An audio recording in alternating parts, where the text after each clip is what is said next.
Not anymore. What year is it now? I forgot. Here, I'll show you.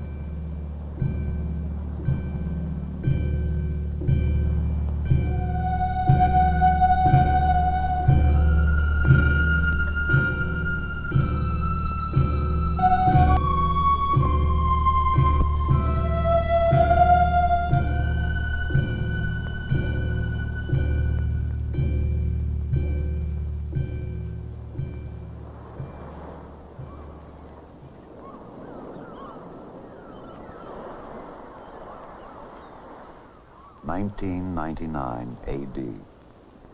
More than a generation away, and yet dreams travel faster than light. And even now, you're like this, the oldest, strongest natural shape known. Hexagon modules that grow with a family's size and interests. Michael Shaw, 45, husband, father, is an astrophysicist.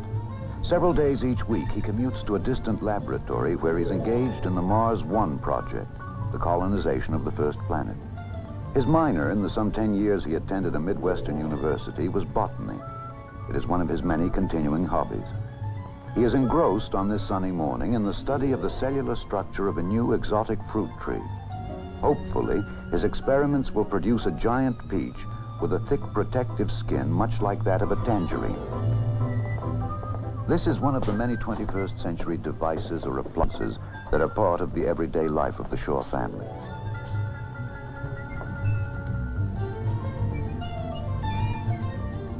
This workbench with its electronic screen enables Michael to call up photographic sections of the two parent fruit trees from which he began his experiments 3 years ago.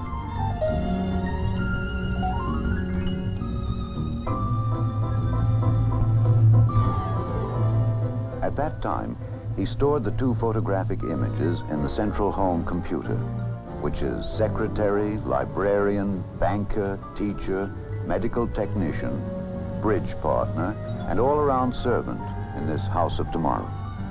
All pertinent information about this family, its records, its tastes, and reference material, is stored in these memory banks, available instantly to every member of the family.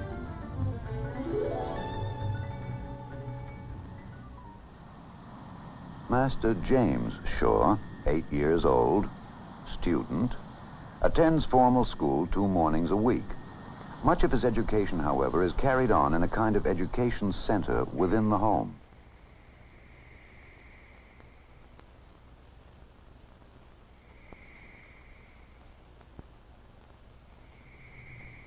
And so, an era that began 500 years earlier with Copernicus and Galileo ends as the first astronaut takes his first halting steps onto the shores of the moon and begins Are programmed into the home computer and fed into teaching machines, which allow him to progress as rapidly as his awakening mind can absorb the audio-visual lessons.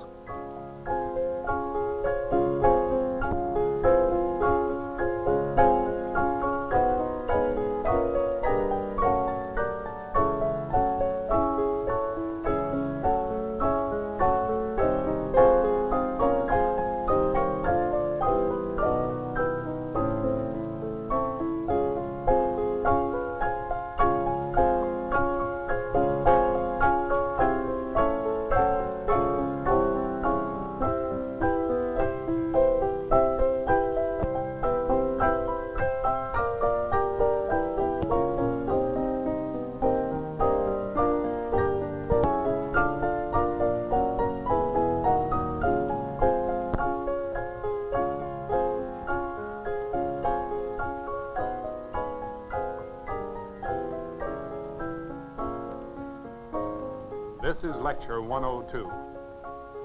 Galileo's life work, and indeed his personal character, can perhaps be examined by describing one of his early experiments. According to Aristotle, a body that falls possesses weight. Those that do not fall have no weight. Since air does not fall, it has no weight. Galileo decided to examine this conclusion in his own fashion.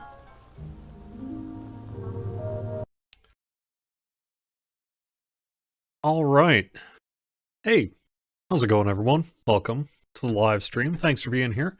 Hello, Mr. Shuit. Nice to see you. Druid's Fire. Nice to see you. Got a couple other people, I think, in chat as well. I'm just mostly hanging out here on Saturday night. I didn't have anything going on. I got done pretty much everything I needed to get done, and I thought it might be kind of fun to just sort of hang out with you here tonight in chat and just sort of see what's going on in the world of the VCS. So that is really all I've got going on.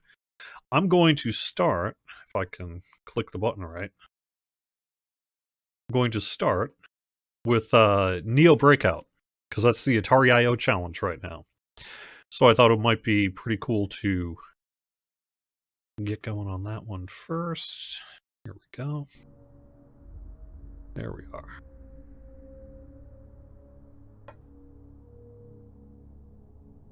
Let me know how the audio is, if it needs to go up or down as I get going and play. I'm using the classic controller, of course. You can play Neo Breakout actually pretty good with a modern in Atari 50th. They have a mechanic where they've got it dialed in actually surprisingly pretty good for overall using a thumbstick. And they have a mechanic where you can use the L2 and R2 buttons to zoom. So you can have a slow, just kind of regular, precise speed, and then if you need to jet across the map, you can do that pretty easily. So it works pretty good, but one game with the actual twist paddle, and you probably won't go back.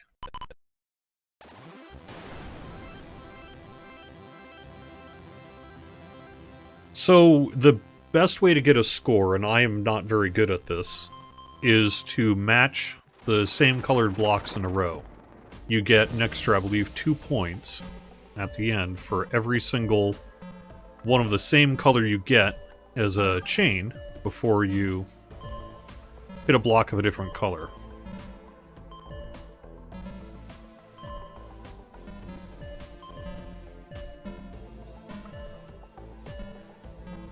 Ultimately, I think you know, I worry about it only enough until things get kind of difficult, which is pretty quick. So I tend not to worry about it too much. But it is a factor for points. It's actually a pretty big factor for points. So worth worrying about if you're interested in getting the high score. But even so, it's a breakout. There's only so much you can do about where the ball's bouncing.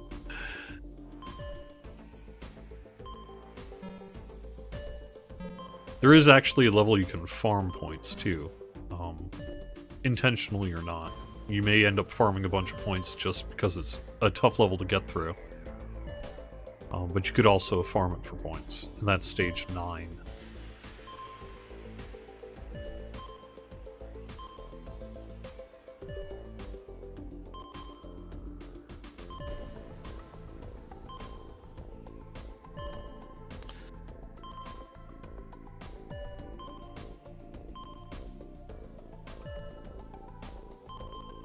I have a hard time sometimes getting the last couple.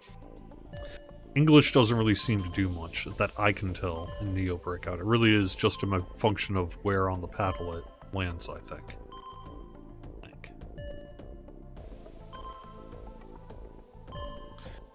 As you can see, sometimes I'll just... Oh, shoot. I'll just chill and see if I can do it. I'd rather take time than lose a life.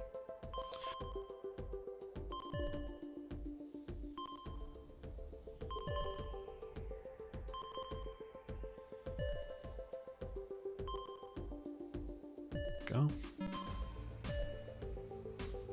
Alright, cool. Yeah, so you'll get that chain for same colors. On one like this, it's, I find, kind of impossible, but you can also unintentionally get yourself a nice score, maybe.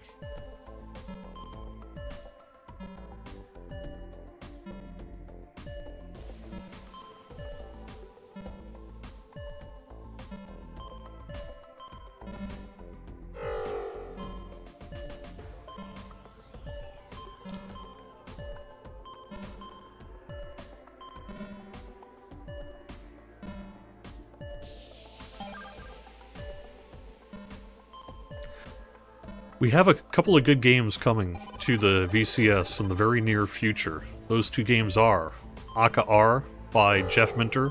It's a Llamasoft game, and looks to be every bit as Llamasoft as you'd expect. And then also Caverns of Mars Recharged, and that's coming out, I can't remember the exact date, but I thought I saw something March 10th-ish? Is that right? So that's coming up pretty quick too.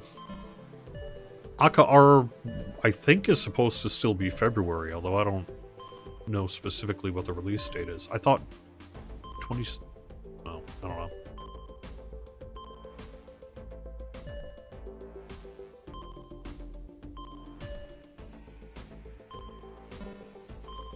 I remember the trailer just said February 2023.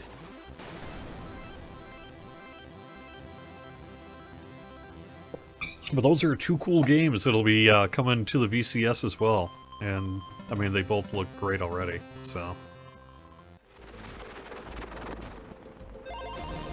I'm sure they'll at least be entertaining. And we know that the price on the Recharge will be $10, because that's what they've all been. That's a pretty fair price, so, for a brand new one. Don't know about Aka R. I believe Tempest was... I'd have to look. 15? 20? Something like that.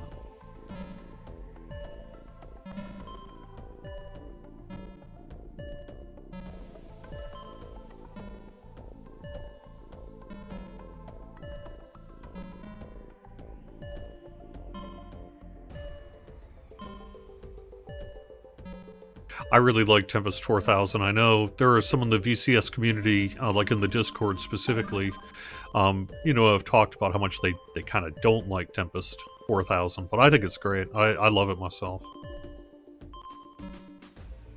I think it's particularly great on the VCS. Yeah, February 21st. Okay, great. Yeah, I knew the initial trailer had said February. I had thought I had heard February 22nd or something like that, but I couldn't remember. 21st. It's not that long from now.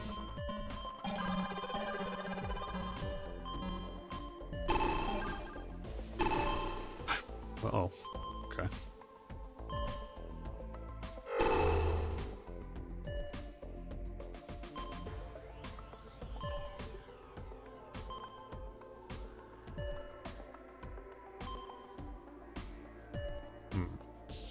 So you don't have much room to maneuver, so...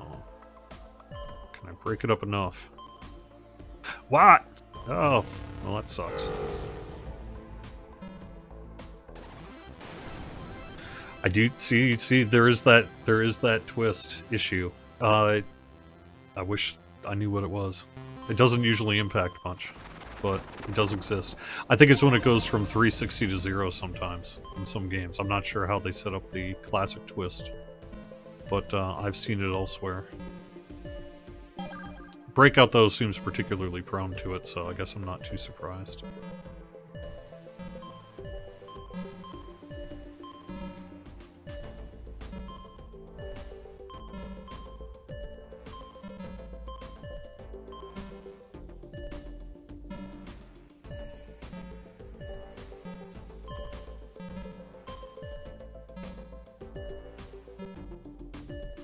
There's a level, I think, on the Switch version. I think it made it into my YouTube review, where the game screen, like, swaps between kind of Pong style and color style, and I found it somewhat rough on the eyes. I haven't seen it in the VCS version yet. I don't know if I just haven't done something right, or if they removed it, or what, but... And I haven't played the Switch version in a little while. I'll have to go back and play Neo Breakout on the Switch to see if it's still there. But it could be they removed it.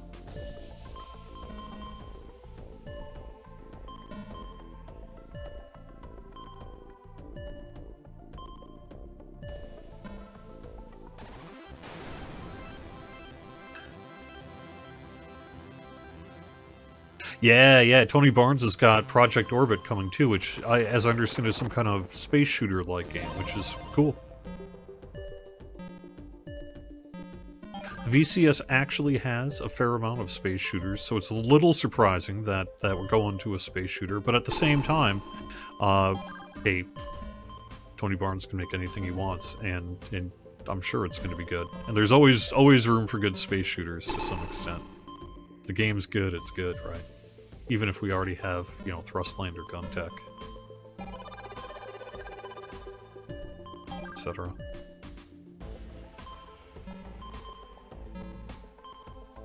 And I think this will be different enough that it won't be like those other games. And I don't think those other games are like each other either. But I'm just saying, in terms of the space shooter kind of general genre, VCS actually has got quite a few good ones.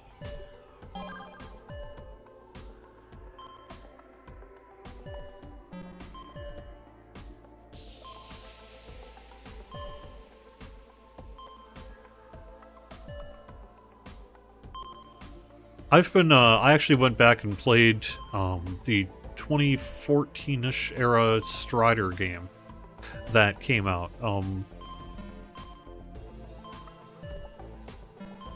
And Tony Barnes was involved in that. He has a listed credit, I believe, as art director. And I've been playing that game over with that in mind now that I've had the chance to play BPM Boy and get to know him a little bit. The game actually holds up. The game really holds up. I'm pretty bad at it. I was, again, not stuck at somewhere around the third boss, and I just couldn't get past it. Too hard for me. But, the game is really pretty cool. I should do a video on it, perhaps, sometime, if things ever slow down on the channel. You know what's been funny is as much as there's been a lot of discussion about the cadence of release of Atari VCS games, and I actually don't have too many complaints about it, although it kind of would have been nice to have something in January here, but whatever.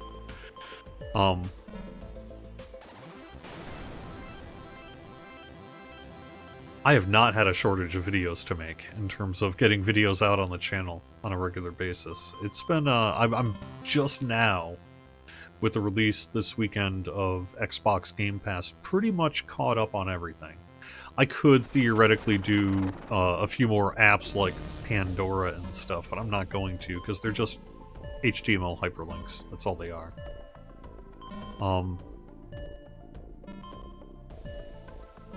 And it sounds like this Utomic, there's some news out yesterday, I believe, that Atari has entered into a partnership with Utomic. And Utomic, as I understand it, is a cloud gaming service, essentially. A subscription service. And they have somewhere in the range of 1,490 some, basically 1,500 games available. When you go to utomic.com now, they have a PC app that is Windows only, and otherwise it's meant for mobile devices and television sets. But my guess is that this might essentially be Atari bringing Utomic to the VCS, and I don't know if that means a native Linux distribution, which is essentially what Atari OS is a branch of Debian Linux, or if they've got something else in mind. It would be cool to have it. I think it was like $9 a month. Looked like it had about 1,500 games. This is the one you could farm, by the way. You could just keep going and creating blocks and smashing them over and over and over, and you'll get points every time. I got lucky and didn't have to do that. I've done that by accident just because it's been really hard to get those last couple of blocks. But I got done pretty easy this time.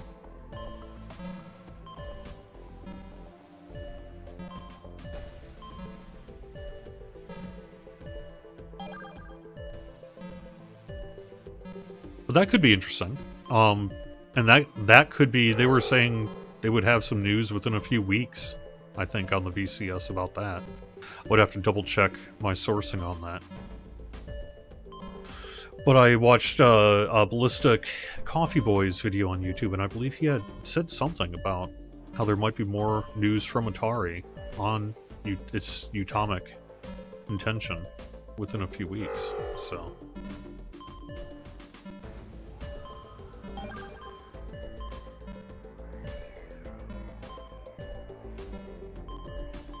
It's going to be hard to compete, though, with Xbox Game Pass, I have to say. After having now finally checked out Xbox Game Pass, I've been Team PlayStation forever and just never got to it on the VCS. I did Google Stadia first, then Amazon Luna, GeForce Now, and now Xbox Game Pass, which are the... Oh, well, I did Antstream Arcade, actually, very early on, because it's really compatible with the VCS and has its own VCS-specific app. But the other cloud gaming services, as listed in the store, are now complete. But maybe we're going to be adding Utomic to it. Looks like we are. If they do, though, like I say, Xbox Game Pass, $15 a month, and you get all those games, and when you look at that game list, wowza. Compare it to Luna's, which I had a lot of fun with Amazon Luna. I actually would really recommend. It's a great way to spend about $20 over the course of 2 months and play a bunch of good games. But when you look at that game list compared to the Xbox Game Pass game list, you're like, wow, okay. Okay, so that's why Xbox Game Pass is #1, isn't it? They got everything. Forza's, Mass Effect, Dragon Age. I finally played a Gears of War game for a few minutes. It's not really for me, but it was interesting to play. All the Assassin's Creed and such. It's a lot. It was a lot. It was impressive. I've got a subscription for at least a month here, and I'm going to be playing a few games on it. Maybe even on the channel a little bit tonight, just to do it. I'm currently playing through a few games right now. Mostly just Forza, although I want to get into some of the story games, Hi-Fi Rush and Life is Strange True Colors at the very least. So I've been wanting to play that game for a while, but I don't really pay $60 for games anymore. I haven't done it in quite some time, and I've had no shortage of games to play, so that's why I haven't gone with Life is Strange yet. But I'm sure it's worth it if you paid that price. But now you don't have to. You can just get it off Xbox Game Pass and play it. Right on your VCS, and it looks great and plays great. It really does. A little bit of artifacting, maybe, that I didn't experience on the other cloud gaming services, but it was overall fine enough. For sure.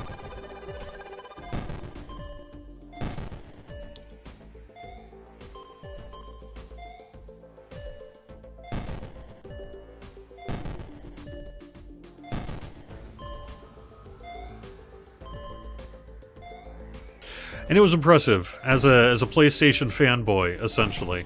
I mean, I don't get into console wars, but I've just always had PlayStation stuff, and I like PlayStation just fine.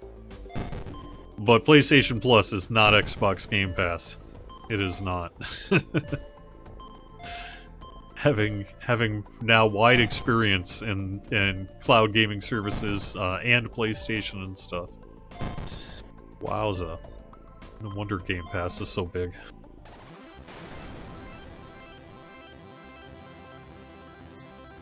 Oh, Night Driver Recharged. Yes, I am absolutely on board with the Night Driver Recharged.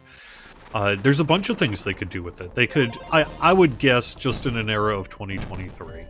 Maybe the first design space might think of something like Endless Runner. I actually would love to see them retain the mechanic of you having to accelerate forward in a very sort of specific way. You know, you punch on the paddle button essentially to accelerate the original Night Driver, and in many ways, that plus the steering is the gameplay. So an Endless Runner would get rid of that. They could also just do, of course, a regular driving game, and that would be totally fine too. I'm sure they could do that and do it justice. But I bet they don't. I bet it's either something like an Endless Runner or perhaps something I can't even think of right now. I have, because of the VCS, because it was released as a 7800 ROM, and again an Atari 50th, I have really fallen in love with Fatal Run on the Atari 7800. Fatal Run is an absolutely amazing game, not just for its time, but it's really fun today. It's kind of like Oregon Trail meets Mad Max, and it's great. It's very rudimentary in terms of the gameplay and for the year of its release and things like that, but that game is ripe for like a recharge as well. And they could really go into some of the upgrade mechanics and travel mechanics and things like that in a way that I would love to see an update of Fatal Run, whether it's a formal recharged, which would be sweet, or just someone else taking a crack at it like Aka R. I would love to see an update of Fatal Run. Yeah, Vector Sector. It's funny, Vector Sector is one of the best games in Atari 50th, and I'll almost certainly run through it at some point here tonight, because I too love Vector Sector.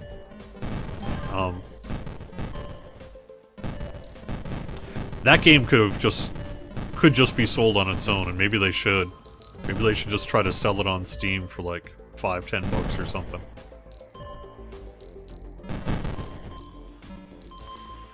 Because I bet there's a bunch of people who... I mean, you should just buy Atari 50th, but, you know, there are people who aren't going to. Who should probably play Vector Sector anyway. They just don't know it. Ah, crap.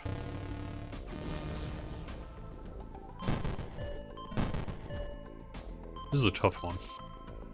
Yeah, alright. I agree. Anyway, that would be great. I would love to see that. Whatever the people behind Donut Dodo are up to, they need to be like permanently on the VCS, I think, as well.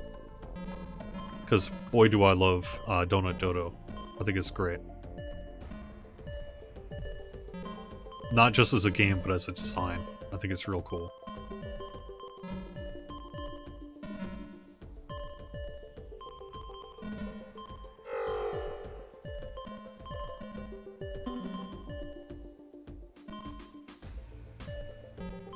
This game can get tricky because you can just lose.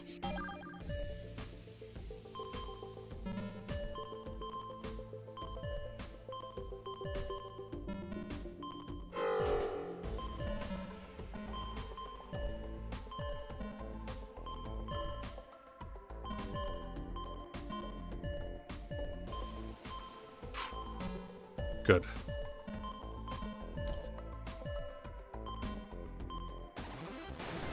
It is very hard. I have beaten Easy Medium twice.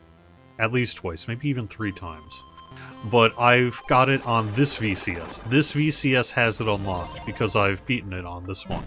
I cannot beat it on my other VCS. I have been, just in the past couple of weeks, I was like, I'm just gonna unlock it, get it done, and then I won't have to worry about it anymore. Then I can do the speed run for the week on whatever VCS I want to, and I can't get it done again.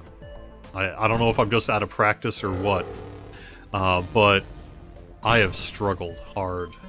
I can get through generally...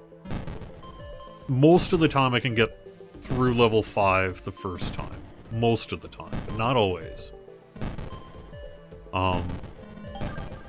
But I have a really hard time getting through the second wave of stage 1 through 5.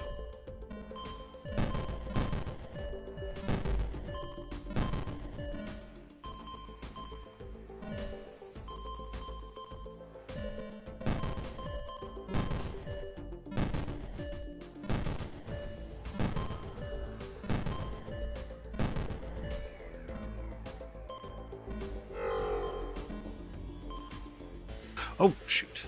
Man.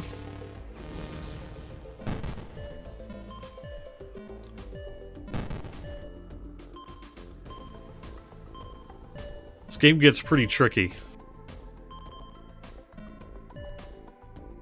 it's a little bit of a slower game, but for Atari IO, we're starting at level 1. If you're actually playing the game on your own, it'll save your progress. You can just kind of keep going from where you left off. Of course, if where you left off is crazy hard, you're going to have a much shorter game the next time.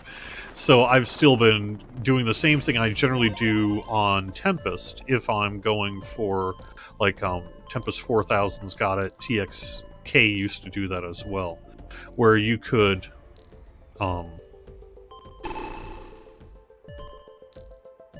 This is a hard level too.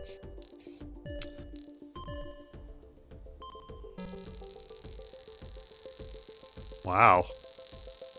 Oh my gosh!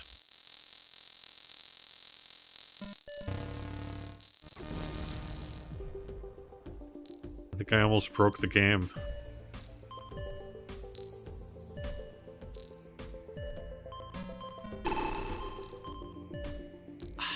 This is hard.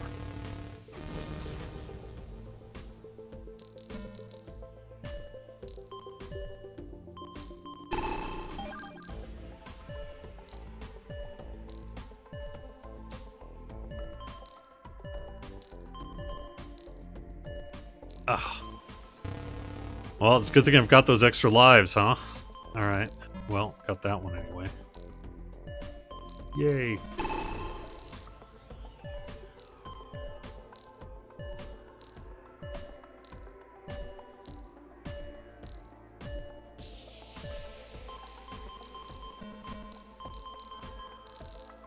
Nice.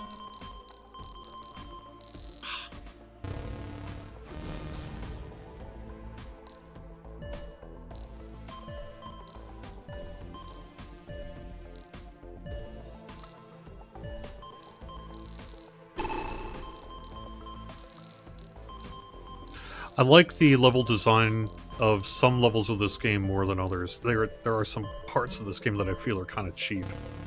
But overall, I mean, as a reimagining of Breakout, they did a fantastic job. I will still probably gravitate toward Breakout Recharged in terms of my favorite modern update of Breakout. I think I will still probably default in actuality to Super Breakout. The 2600 for my favorite Breakout game. Still. Arkanoid's great too, but I don't really have Arkanoid nearly as readily as I have.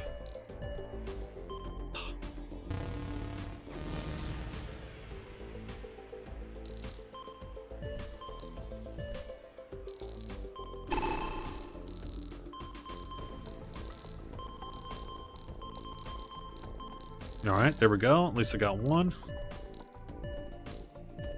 Almost. Ah.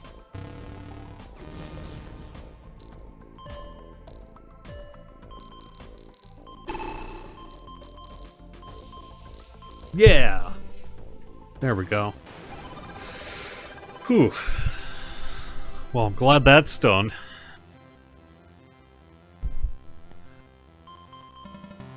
That was hard.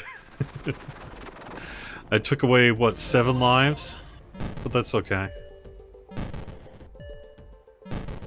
These later levels get tricky, that's why I try to save them up. If I can.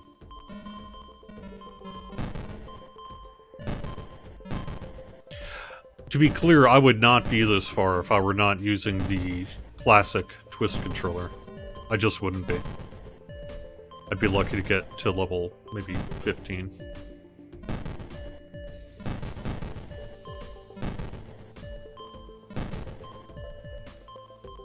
It's just nice to have this level of granular control and response, even with, as you saw, a couple of little bugs here and there. Not too much jitter, though. Just a smidge, maybe. Nothing out of scope of an original controller either.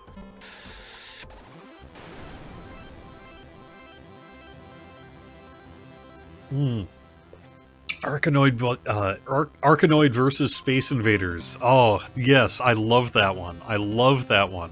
I love that one so much that I almost dropped, like, a ridiculous, like, $40, was it, for that one Switch compilation that had it on it? Even though I already had the other version of that Space Invaders compilation, but the one that doesn't have Arkanoid. But I didn't. So I don't currently have it on my Switch, but I've got it in my wish list for the day when it ever goes like on super sale.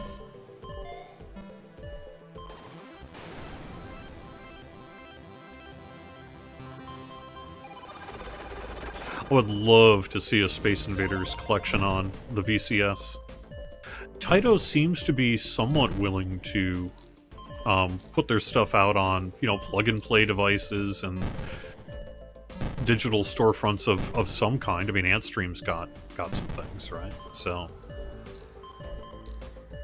that's great that the Antstream is the closest we've got, really, but I would love to see one of the Space Invaders collections. I would love to see Space Invaders Extreme on the VCS, but that's just a personal game favorite. Any of the compilations would be fine. I would actually say Space Invaders Extreme is probably in my top 10 list of favorite games, period. I don't know what that top 10 would be, but I know it would have Space Invaders Extreme on it. Both in terms of how much I love it and just how many hours I have put into it.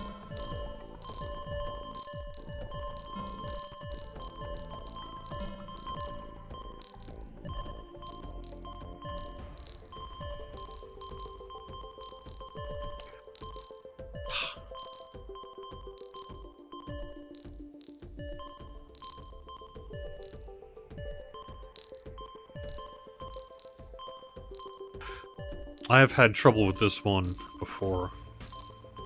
My other stream. This one took me forever to get through. It's really hard to get past these walls. I'm not really a fan.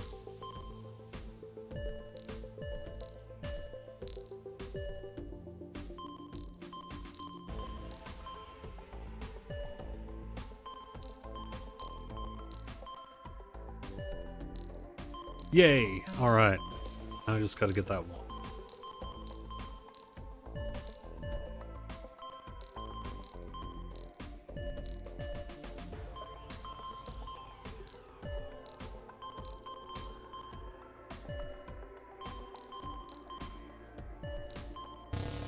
Did I nail it? No! No, not even close. Oh no! Oh, well, let's try this again.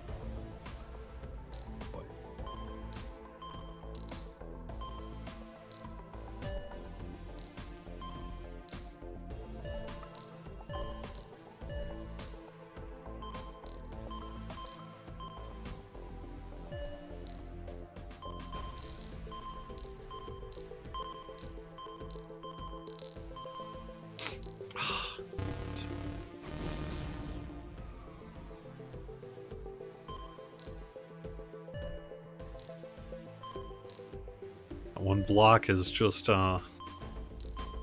being persistent despite me. Yes! Nice. Yeah. Galaga. Galaga would also probably make that top 10. Yep. I have also put in many, many hours into Galaga.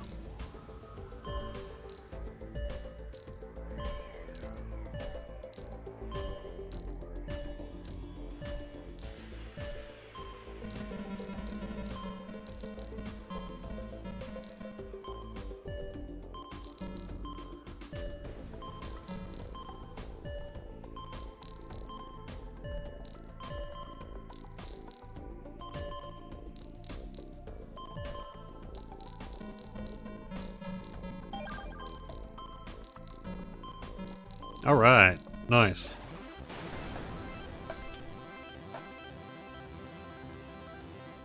I would like to see the Data East collection on the VCS. I don't, maybe they are just not in a position. You know, maybe the license holders of these other arcade IPs, like your Data Easts and Capcoms and Taitos, maybe they don't want to be on the Atari. Maybe they still consider them competition in some way. Maybe they don't have an opportunity to get it on the VCS. Maybe they haven't been able to pursue it. I don't know. It feels like an oversight, although Antstream has a lot of it covered too, so, you know, on the other hand, you can play a lot of this stuff already on Antstream or other services, but to have, like, the Data East collection or Taito, I would love the Taito collection, but, you know, that kind of thing on the VCS would be really, really great. Dang it.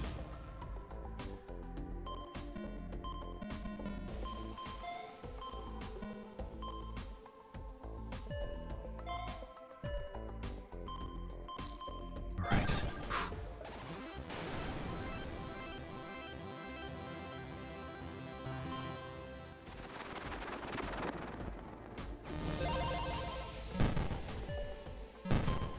I'm gonna try to concentrate here a little bit if I can. I know I'm ignoring that one. Sometimes it's like, just let that extra ball go. You'll lose both if you try to get them, you know?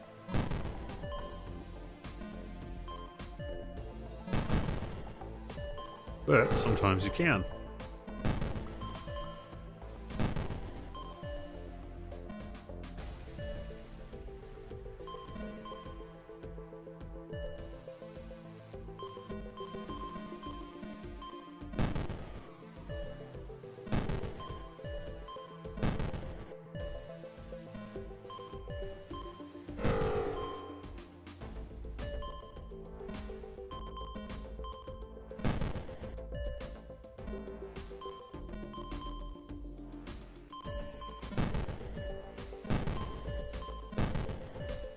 Alright. That helped.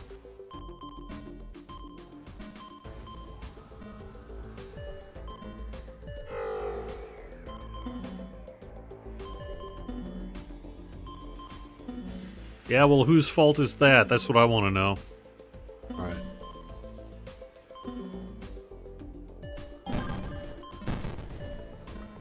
Alright. You know, it may be out of their control, right? I don't want to be too judgmental about it, because it could just be that they don't... It's not even an option, right? They can't make another company work with them or whatever. I don't know. Yeah. It just seems like, you know, AtGames certainly seems to be able to get in with them, and if AtGames can do it, maybe Atari could too, huh? But it could also be that there's a different structure in place between the, say, plug-and-play devices and the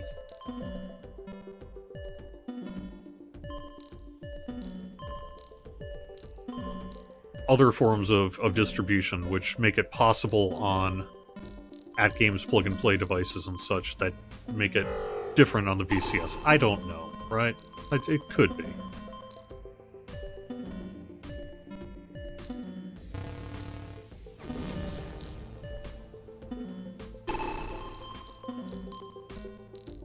Yeah, I know. I'm trying it. Oh, no! Oh. Well, at least I've got a new Atari I/O high score, if I can do it. Jesus. Ah! Grab a screenshot. No! See, this is why I'm recording this. So I can go back afterwards and just grab an actual screenshot.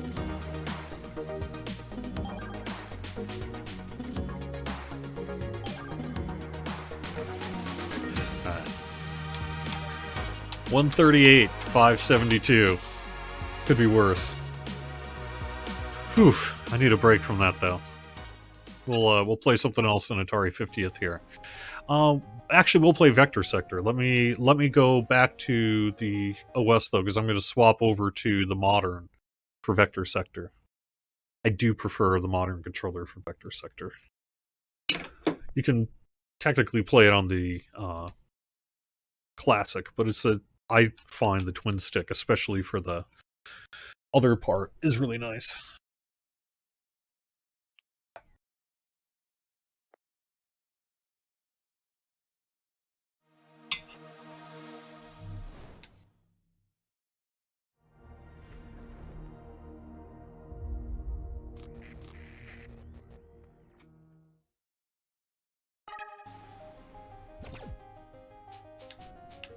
I love the music in Vector Sector.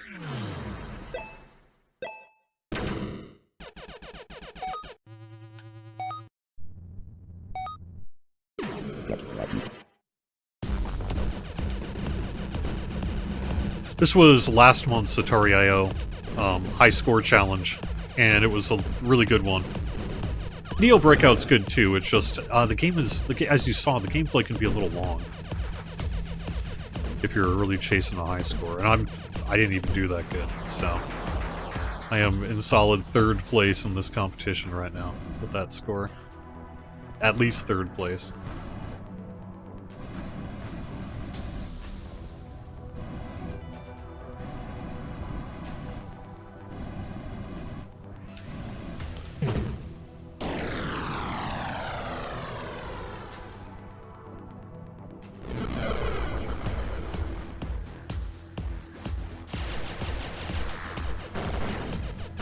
I would love to know, though. I would love to know if it isn't possible to bring the Data East of the world on board. Maybe why. Is it just, you know, there's no interest on the part of Data East? Which is a perfectly valid, you know, it's making them.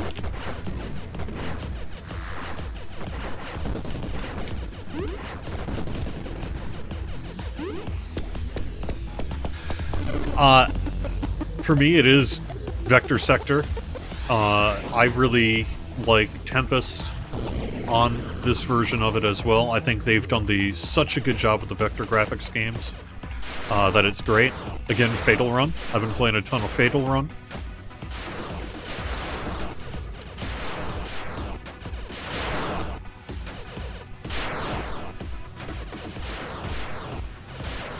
Otherwise, you know, the games are... A lot of the games that aren't on the other collections, I'm really glad that they have them. But they're not necessarily my preferred way to play. Like, Food Fight. I think, unfortunately, since it doesn't have the 7800 version, it really is missing the best version of that game. The arcade version's pretty good, though. It's real good.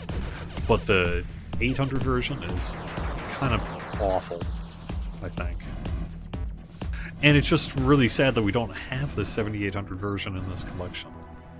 So, and Miner 2049er, really great.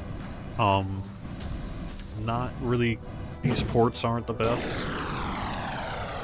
Not like I've played them all, but like all the versions of Miner 2049er, but I remember at least like the Commodore 2E version to be quite a bit better than this. So I guess I was kind of surprised.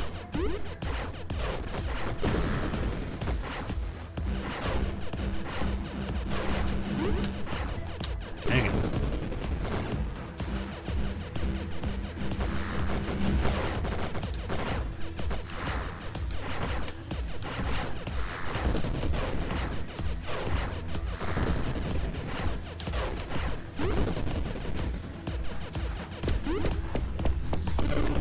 So, I haven't played a lot of the kind of new games. Caverns of Mars, I did get into Caverns of Mars. The original. It's good, it's really hard. We'll see how Recharged is. Dang. Yeah, the 7800 really does have more gems than you'd think. I never gave it enough of a chance. Back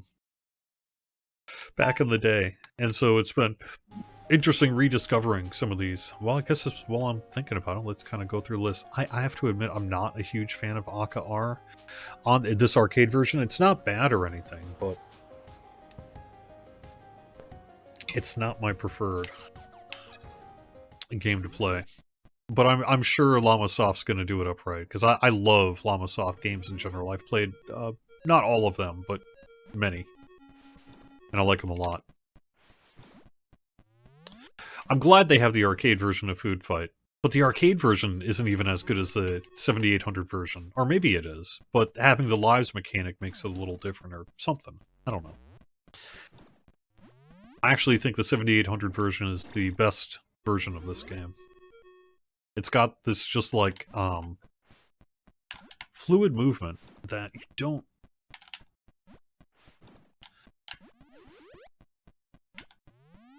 Oh man, I'm gonna time. Also, the arcade is meant as a quarter sucker, whereas the 7800 version is a little more forgiving. I just find it better.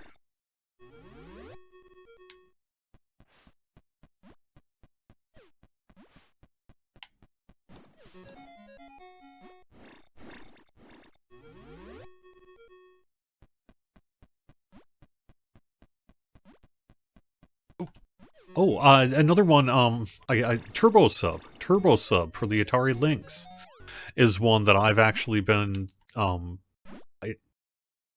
totally out of the blue. I didn't really know the game. And, that game has actually proven to be very fun.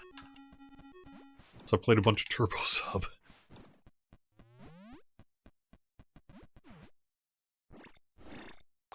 We'll see, right? I don't know about Food Fight by Mega Cat. It seems to have gone into the ether, so whether it's been delayed or cancelled, or they just moved on to other projects, or, you know, who knows, right? Atari insists it's not dead, so okay.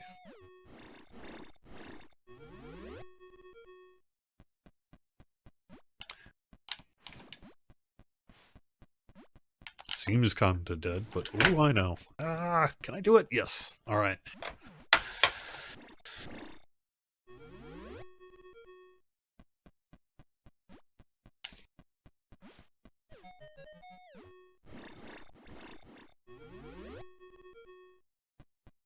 See, on the 7800 version, I can get to like level 20, 30.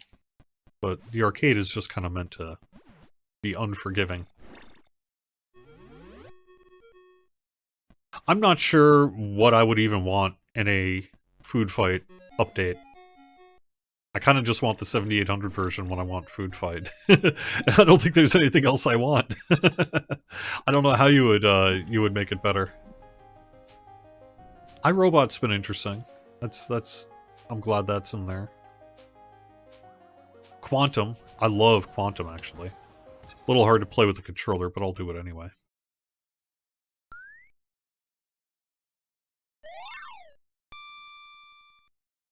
I got the chance to play this at one of the very first Penny Arcade Expo Easts.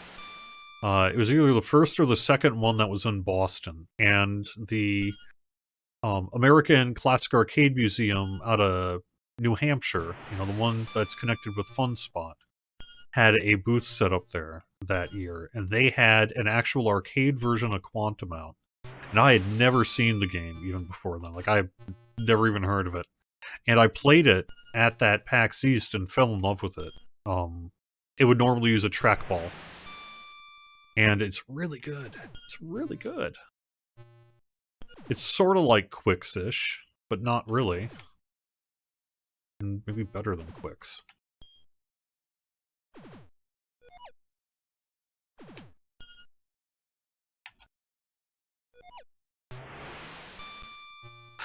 Oops.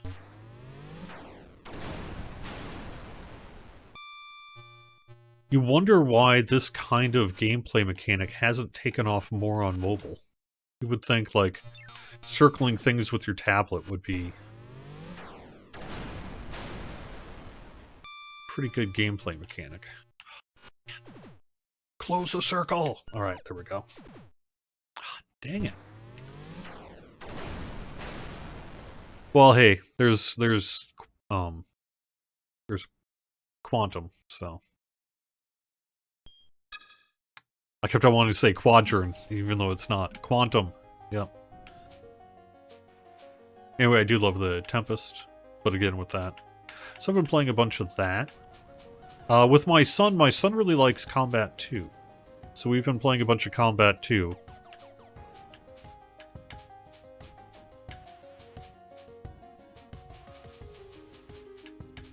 I'm just scrolling through the games to see which ones I might include as best of 50th. All the 7800 games are good, including the Dark Chambers is fantastic. Caverns of Mars is good. I have not gotten really into the Jaguar games, I'm sorry to say. They just except for Tempest 2000. Just not really doing it for me. I like Cybermorph, actually. I've played some games of Cybermorph. Okay, you're in Northern Connecticut. That's cool. Yeah, I'm in Massachusetts, is where I'm located out of. So, all right. Well, what do I want to play before I switch over briefly to the Xbox side? I think. Yeah, how about it?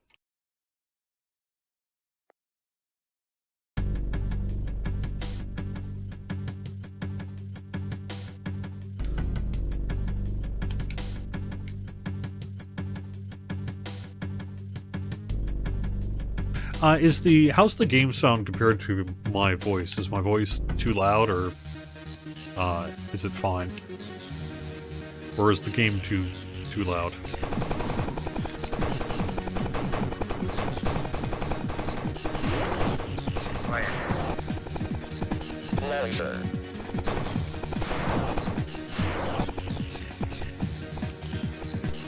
You can imagine what they're going to do with Aka R. You know, all the Minter games are kind of all mintery, right? They all kind of look like Minter games. And so when you see Aka R and the Atari 50th, you can totally see what it's going to be doing. I think I need to turn this down a little. It seems kind of loud in my headphones. Compared to the last game.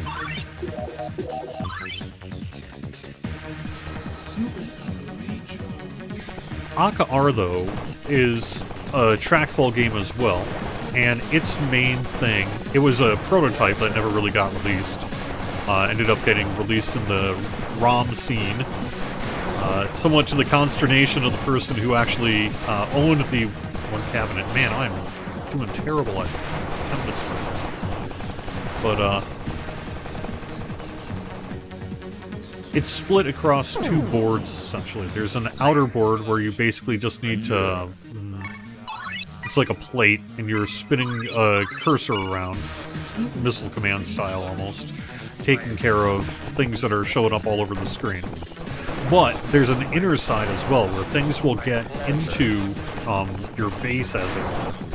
And if you swap onto the inside, then you fight on that level. And it's maybe more almost like a reverse gyrus. If you can imagine it sort of a reverse gyrus might be. It's sort of like that.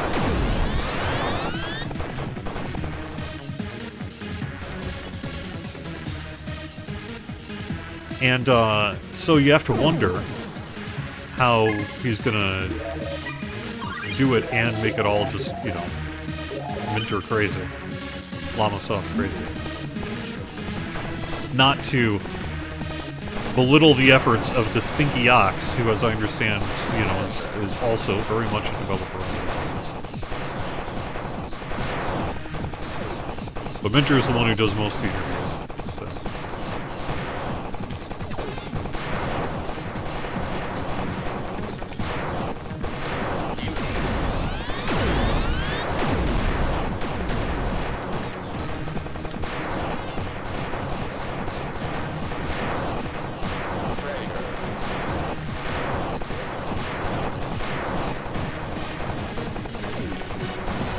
I think the game looks and runs and plays great on the VCS.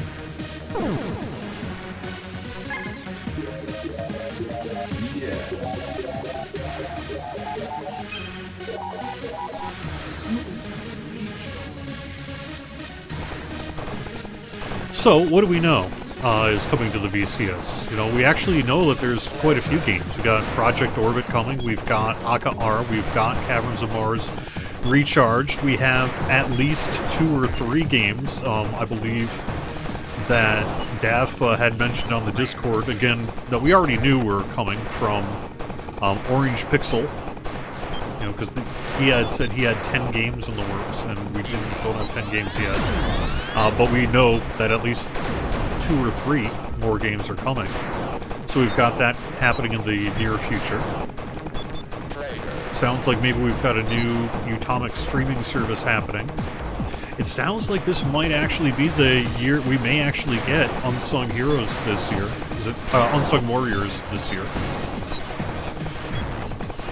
I think I've been hearing again in Discord chatter that they're doing like their Steam beta and this first quarter, like within the next couple of months. And so that's cool. So that could happen later this year, maybe.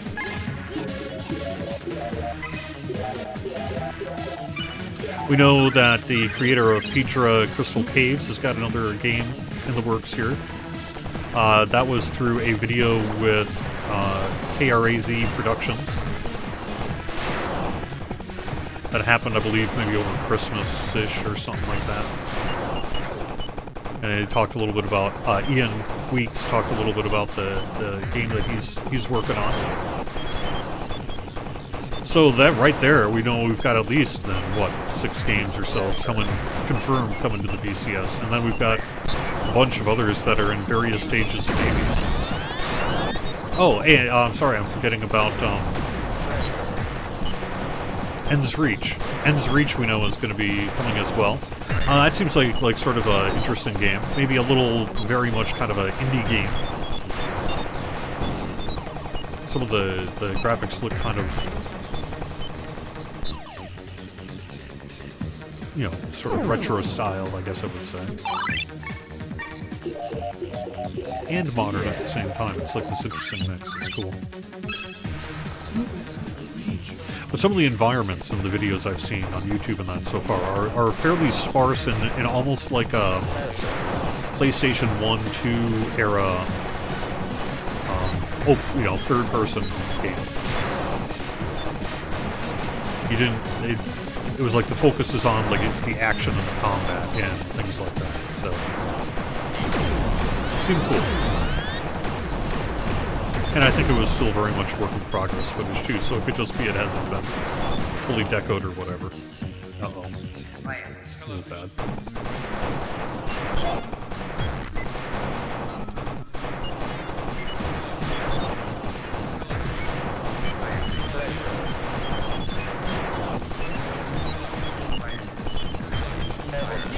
Alright. Yeah, I mean, Atari has said 18, but, you know, what does that mean exactly and all that? But yeah, I mean, just what can we name? We just named 7 or 8, and that's a few of those are Atari games, but some of those, quite a few of those are third parties as well. So.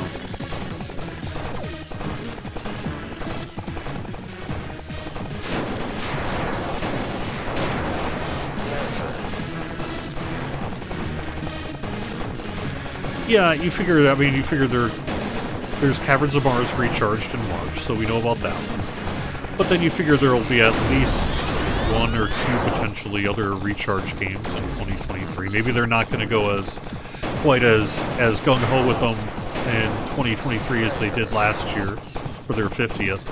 Maybe they'll do 3 instead of 4 or whatever that they've been on the pace of. That's got to be kind of hard to put out a game and quarter like that. But maybe they will too.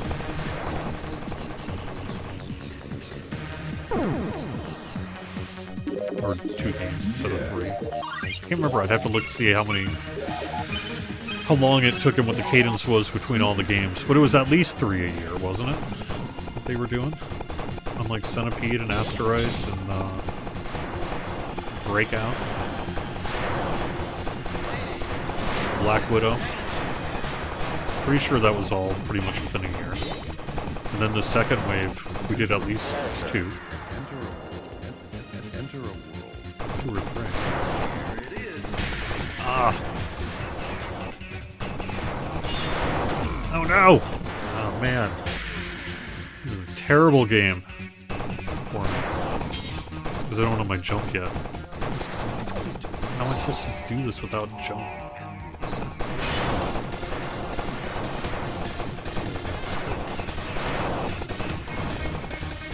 Well, I'm not dead yet, but... Yeah, I think that's true.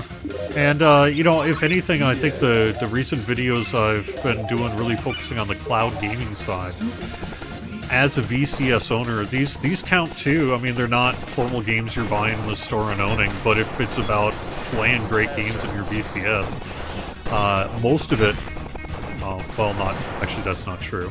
I was going to say most of it works with your Bluetooth wired wirelessly, but that's not true.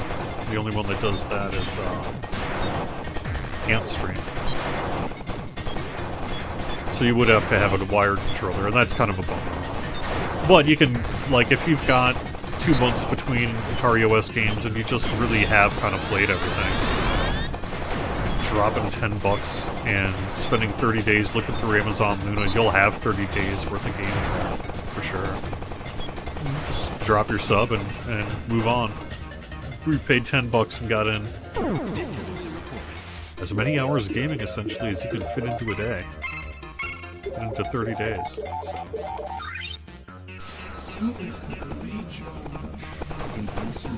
So I think the VCS really, especially if you take the extras into account, like the cloud gaming services, and not just, you know, hey, we did it because you can open up Chrome, but just sort of click a button on the homepage and there you are.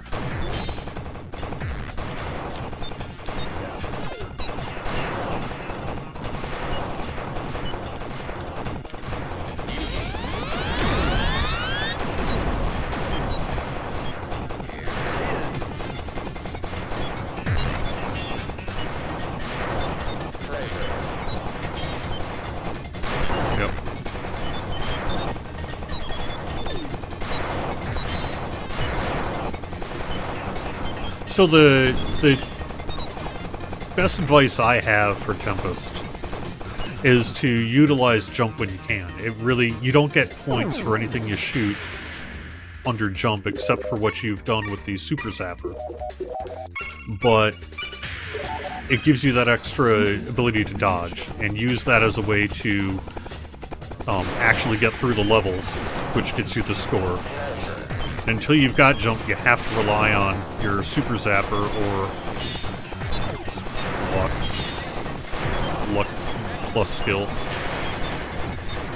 but also luck. But see, it'll help let you do a row across like that in a way that you can't really do when things are too crazy, because you'll hit something and then you're dead.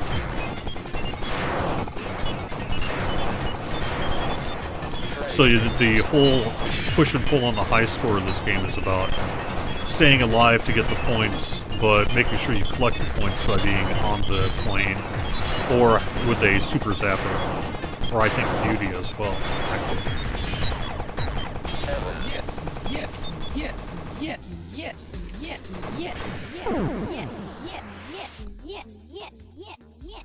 YouTube is not liking the look of this game, is it? I noticed that when I did the video for this too, actually. If you look carefully, if you really look at kind of how this game looks when you're playing it, and then compare it to my YouTube video, you'll notice that something's off. And what's off is that the YouTube video filter, like the one to clean up artifacting and things like that, determined that some of the gameplay in this was in fact needed to be removed. And so it had like some blank spots in it, and that's because of the filtering on YouTube. Yeah. Oof. All right, well that's enough of that for now. I love this game, but it's generally only in shorter doses, like a quick arcade run like that. So.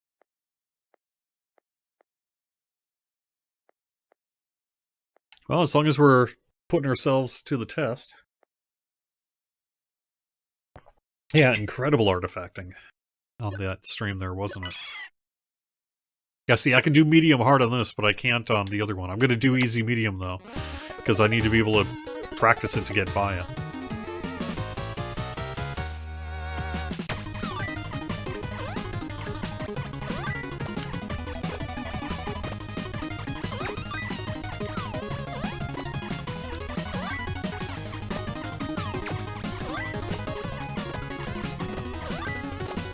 Whoa, that was close.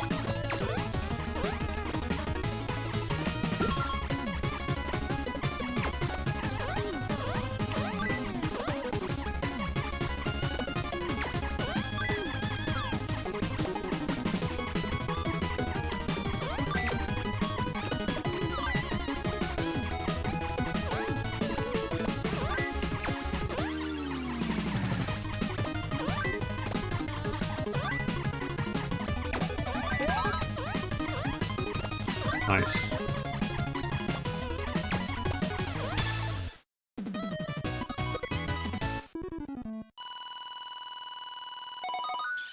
Well, that one pretty good. Let's hope that keeps up.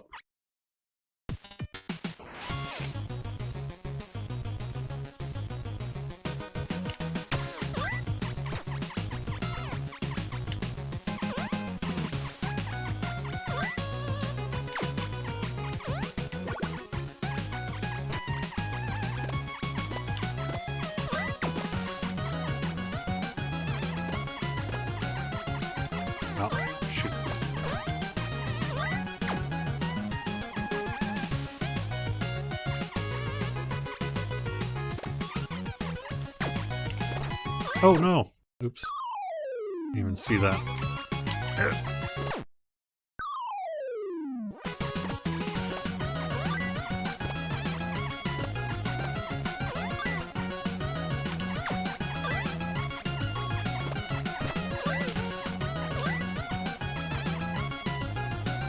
Well, whoop.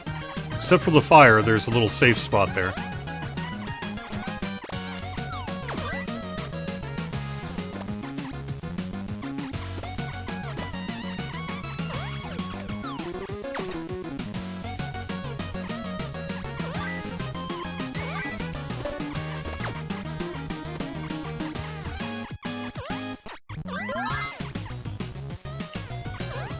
Go.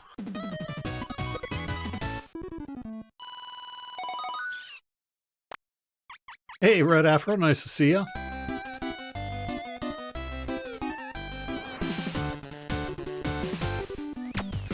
This game is also out for like II Arcade, and is at least in part something that, you know, the developers that considered people might create their own sort of makeshift arcade cabinets out of. And the game would be really particularly suited to that. I think having your own arcade version of this would be really good.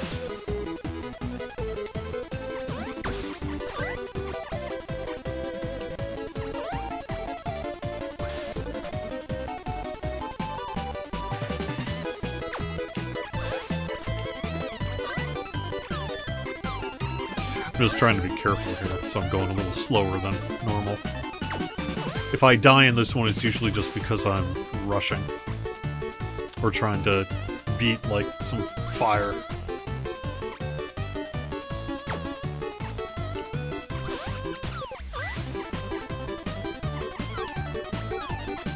The points matter a lot. Like, that bonus does matter. But I don't think it matters nearly as much as getting all the donuts in order.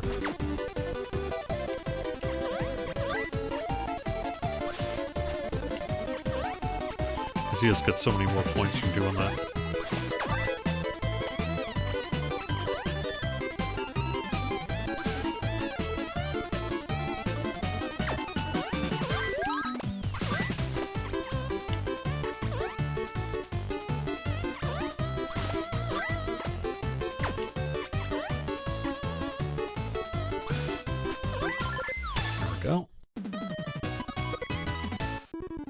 Yeah, it is. It is very much influenced by Popeye. And Donkey Kong Jr. and, probably name a few others. But it doesn't exactly play like them. It probably plays closest, I think, to Donkey Kong Jr., but in a way that is much more fun. It's not nearly as unfair as Donkey Kong Jr. is. I may have to go without worrying about the score on this one. Just to get through it. This level can be pretty hard.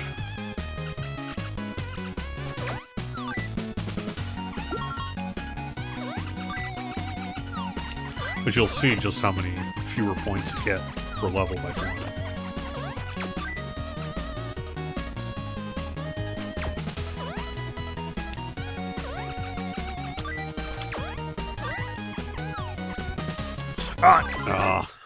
Oh well.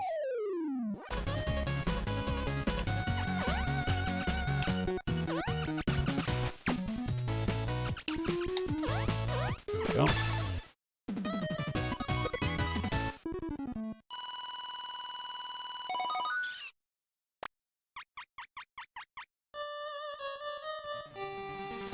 This level is so hard. This level will give you anxiety nightmares.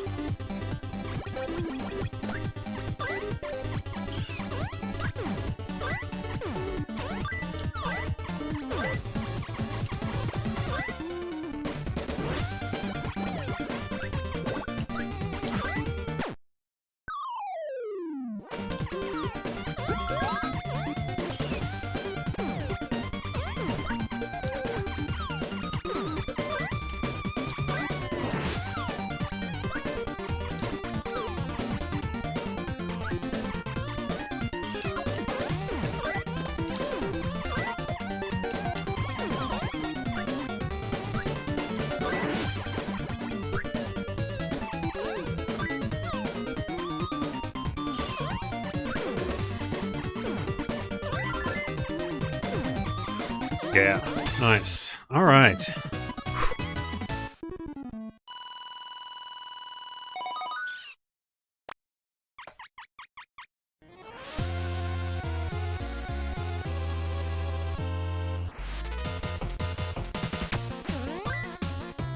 Don't usually do too great on this. It's a little bit like Circus, isn't it? Circus Atari.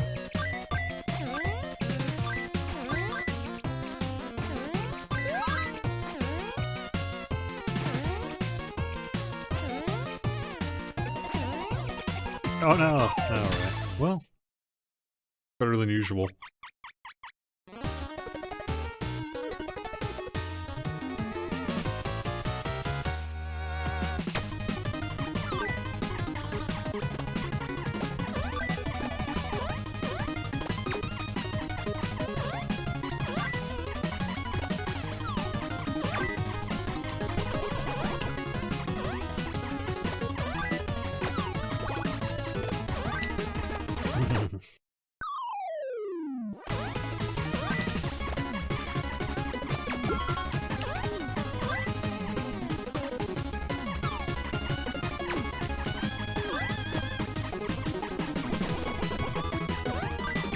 Oh no! Ah, crap.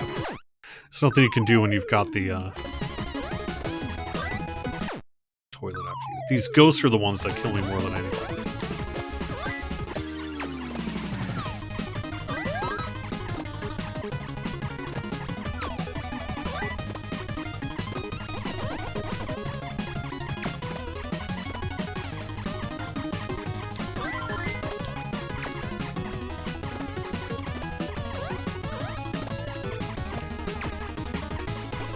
Nice.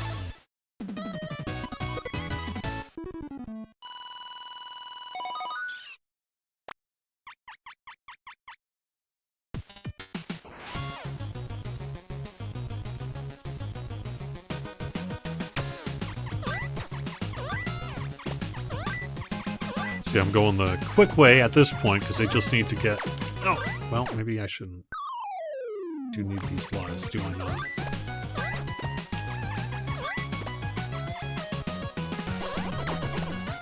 It's just you, Ooh, I should get that quicker.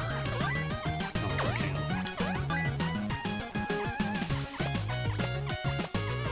Nope. No. Ah.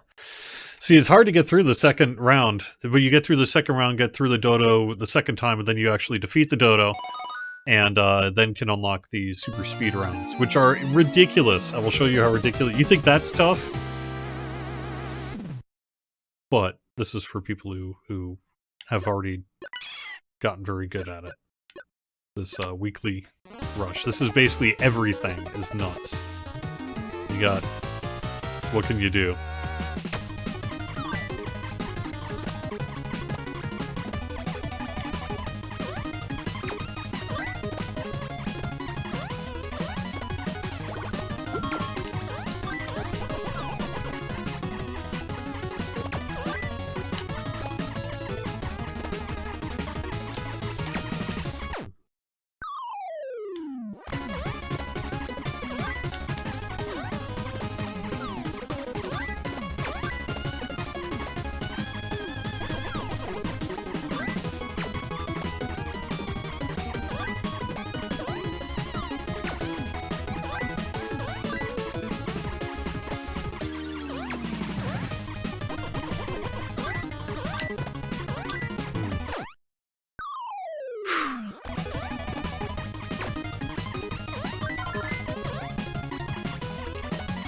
Hey, I got through the first level anyway. Barely.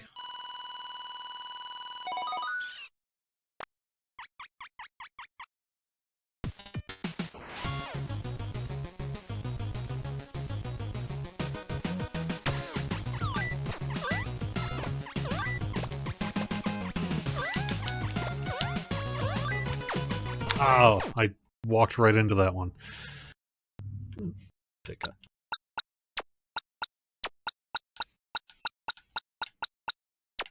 It's probably one of my better speedrun scores. Let's see.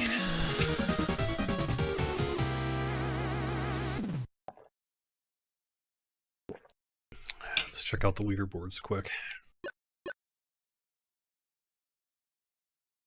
Look at that. First place, 358th. That's incredible. Not even close. Look at that. 180,000. Ninth, even ninth place, 66,000. I'm in 22nd though. I'll take that.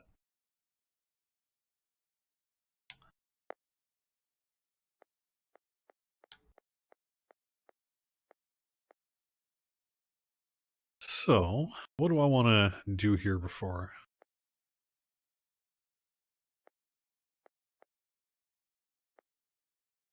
Yeah, I'll play a quick game of Aquaventure.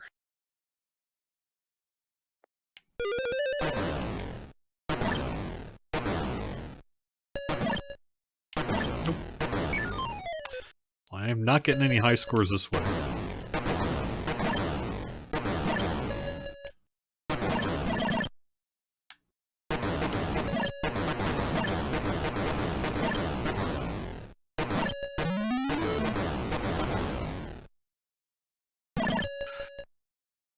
I assume people saw the $1,000 box set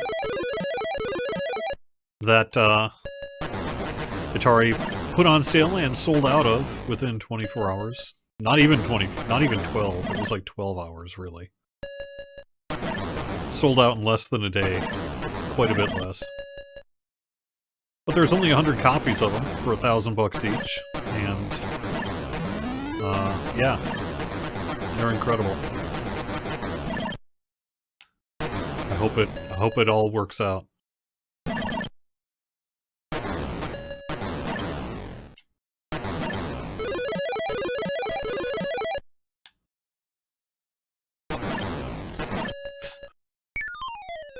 So this is the only thing about the new XP update of Aquaventure. That blue on blue is really hard to read on my screen, and you don't get that in all the other versions of Aquaventure that have been released.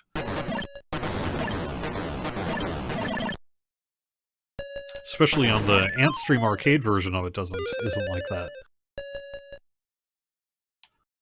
And it makes it a little easier to see. I can't say. Did I in fact buy one of those? Am I going to be one of those 100 people? Time will tell. I'm not willing to not say on the air, although maybe I just did.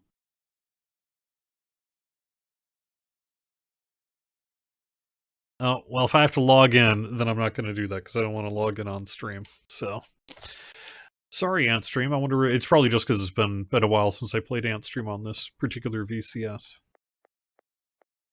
Well, it's fine then. Let's wrap up the show here then with a look at this. Like I said, I'm just playing on my VCS here. I do have a wired controller up just because I've got a specific issue with what I'm streaming on this computer with a little bit of Bluetooth interference. But you can just see I'm using the controller to navigate and just playing stuff. It's pretty cool.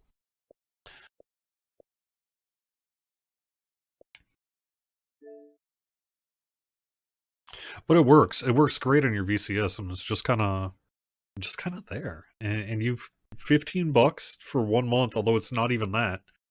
I paid $1. They have a special going on, $1 for 30 days. So for $1, I'm playing like 50, 60 hours of games. before the review and then now beyond.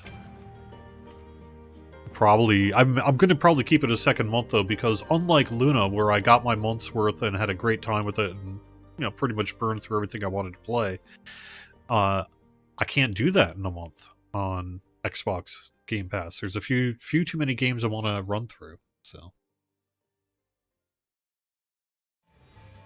You know, I don't actually, I mean, I'm not trying to say that, like,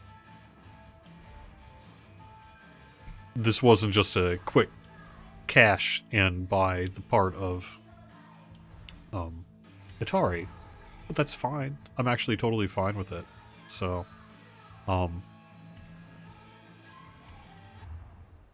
yes, I don't think they actually made 100,000 though, because you figure raw gross 1,000 times 100,000. So great. I don't want wheel customization. I just want to race. How do I race? Why am I not racing here? I had a big... So this game is kind of like an open world... Here we go. This is like an open world Forza. Let's run this. Let's see, okay.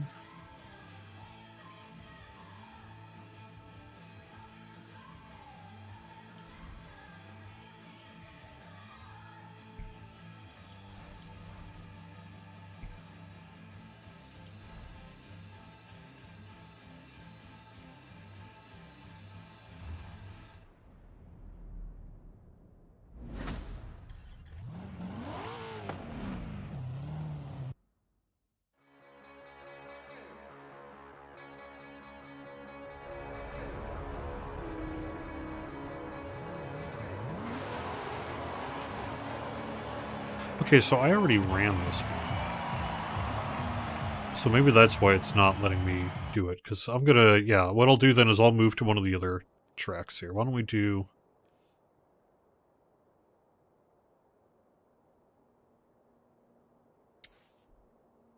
Yeah, we'll do that one.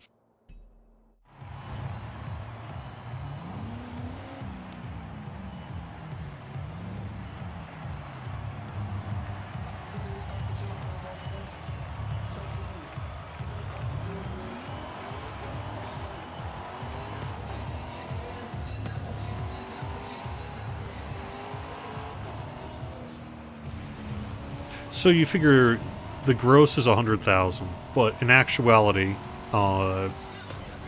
you've got some amount of money going to limited run games who are manufacturing the thing and putting it all together and shipping and all that. Some cost of production, although probably not that much. You know what? Let's just go off-road, huh? Is it going to let me? It is.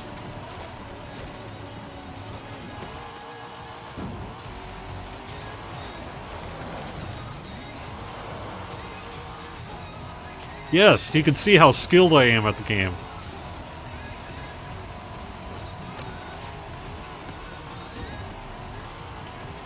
Oh no!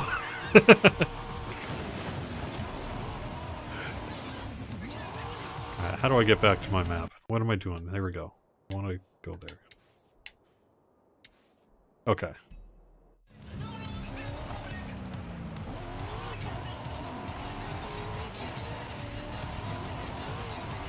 So this is just being streamed while I'm streaming. This is the cloud gaming. 400 yards. Turn sharp left.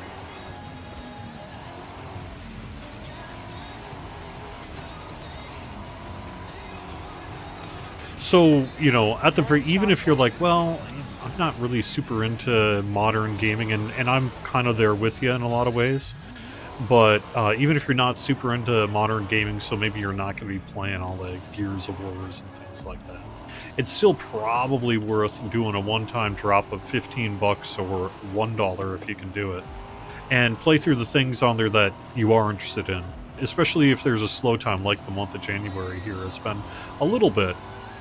For the VCS, although it really hasn't been that bad on the VCS side, because, you know, we got Atari the Atari 50th in December 20th or so. And so it was fairly, you know, it's still pretty new. You know, it's not like it's an old game or anything. You have arrived. Alright. How do I run this now?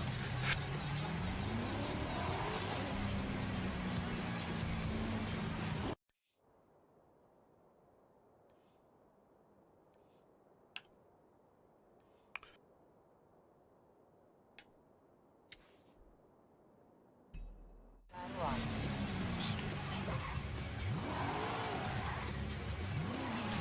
I sometimes find myself not playing open world games because the open worldness of them gives me anxiety.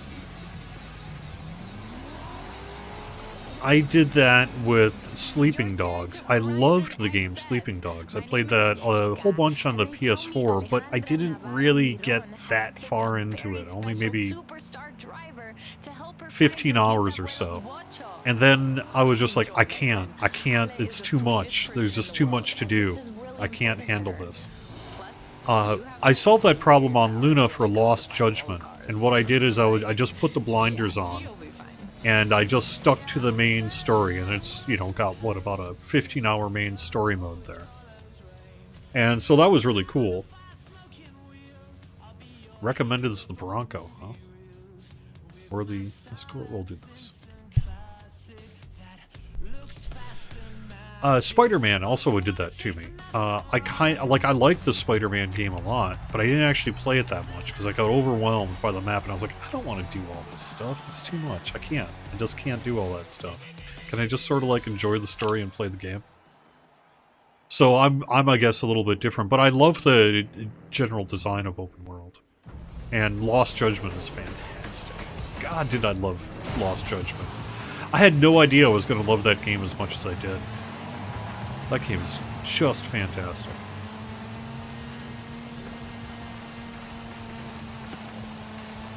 Not bad, though, for the VCS, huh? Look at them pixels.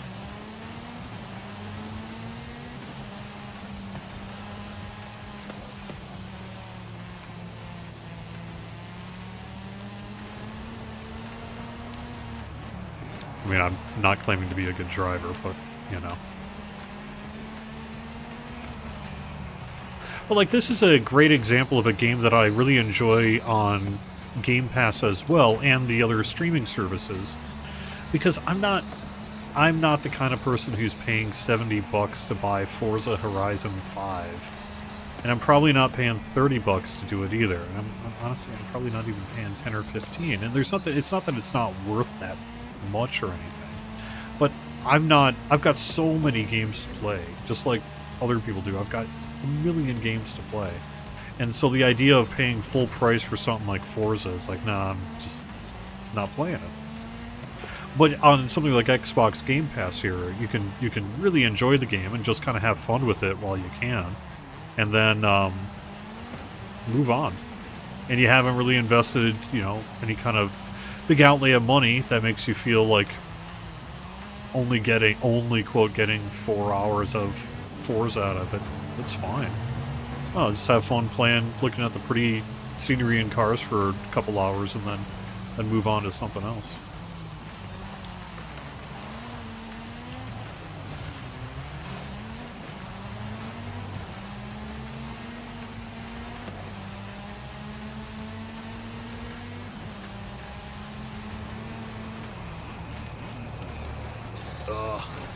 Wipe out.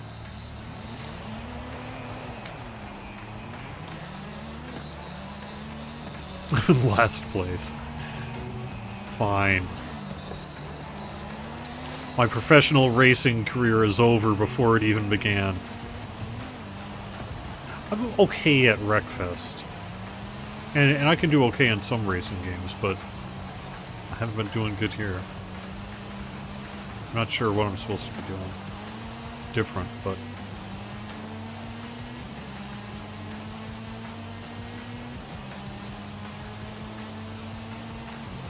Not that, I'm guessing.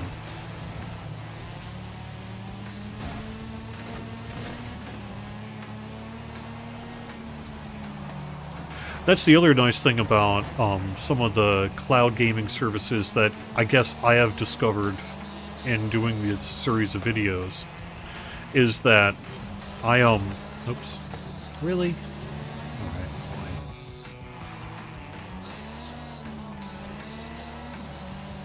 Because you can pick up and play from one device to the next, so you're not just on the VCS or just on the PC, although all the video was on the VCS here. I haven't actually played much outside of it. But you can pick up and just play and resume where you left off on most of these services. Or at least pretty close to it, depending on the game and what their save structure is like. And because of that, you can poke away at these games, because you could even play on your phone if you have like a Bluetooth controller hooked to it. So there's a bunch of different ways that you can just kind of poke away at games that otherwise it's like a commitment to sit on the couch here for 100 hours or whatever. I think I missed that again.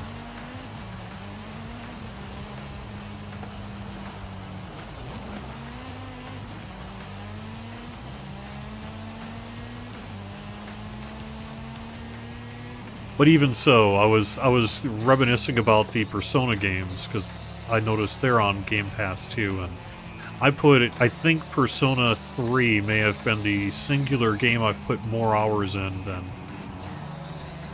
outside of just like arcade hits and such ever, because I put in, there's 180 hours times 2, so yeah, almost 360 hours into that game. So I did the whole Persona 3 Plus on PS2, and then remember they had that whole second version. Maybe it wasn't double then, because the second version wasn't quite as long, but it was still super duper long. It'd be another 80 hours. So I must have put in, 200 and some hours into that game on the PS2 back in the day. And when I think about doing something like that nowadays, it's like I can't.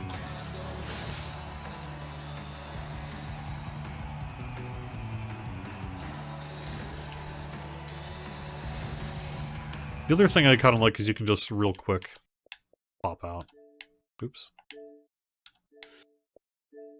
By hitting the Fuji button.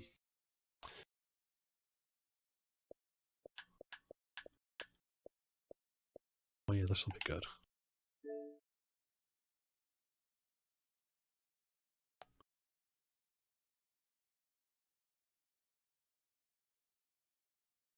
This game has got some of the best first 5 minutes I've seen in a while. I think I might just sort of let it roll for the first 5 minutes here. Actually, I'm going to grab some water real quick. So, once I get this started, I'll be back in just a minute.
Teenage Mutant, let's kick some shell!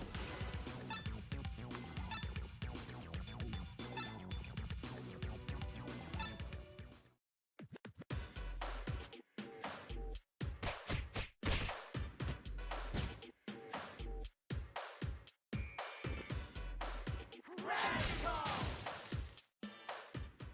Select your hero.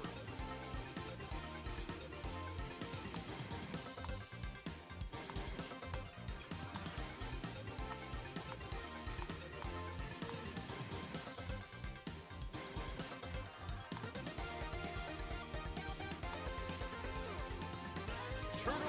Let's get our shells and gear.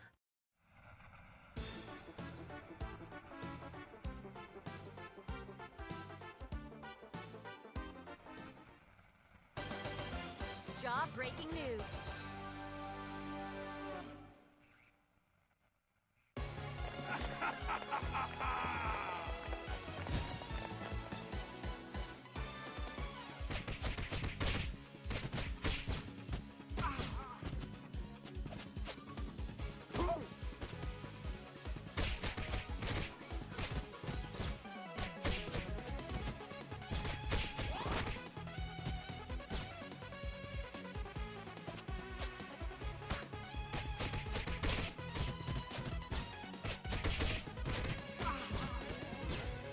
Your history.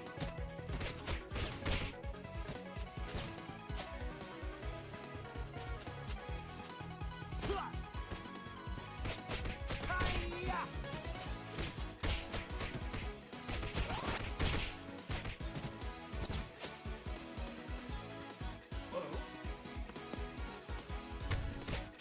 Hi-ya!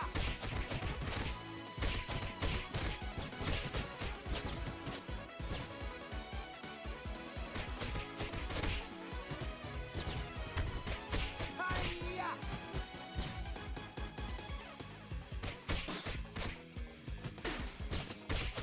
Hi-ya!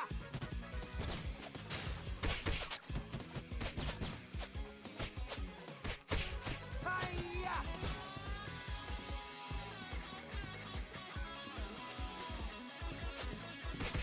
Hi-ya! What is going on?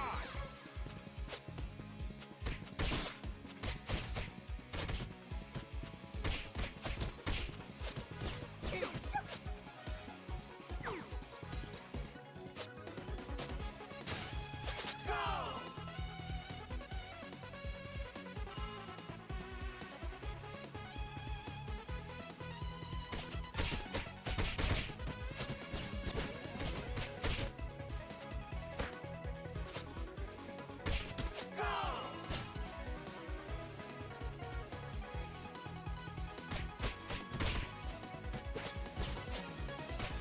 Hi-ya!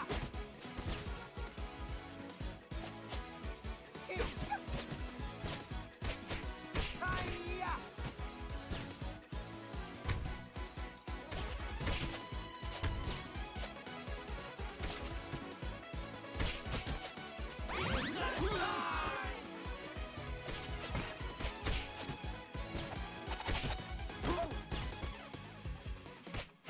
Hi-ya!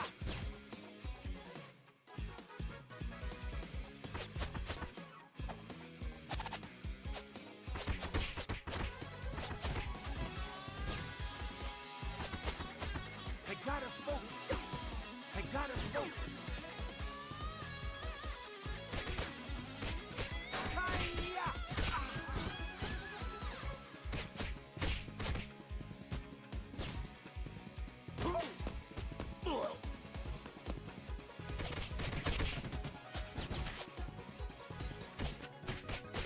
Hi-ya!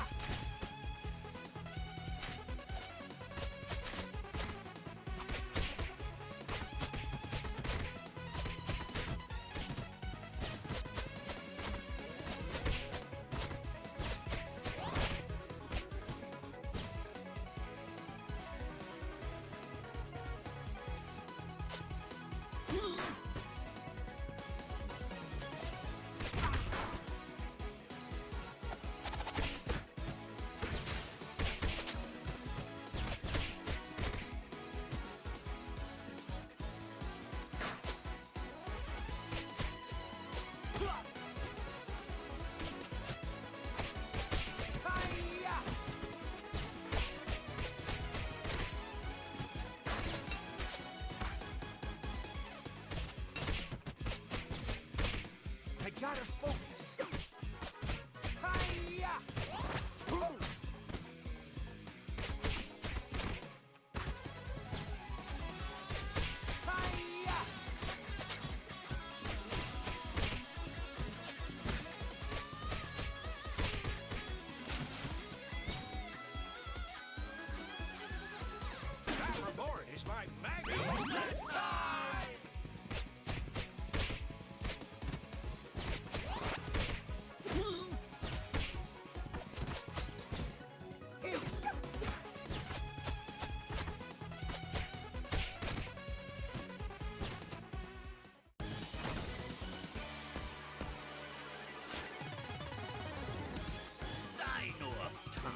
make another victory for the forces of good.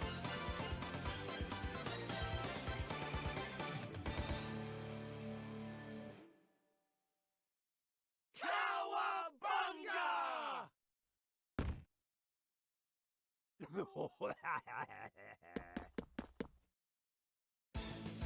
You snooze, you lose, Final.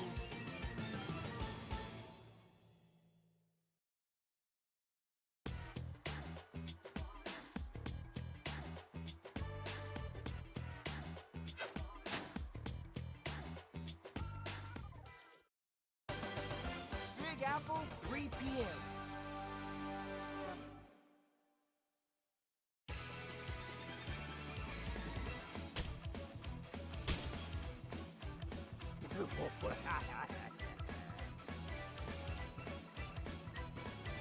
Okay, fellas, keep your eyes open.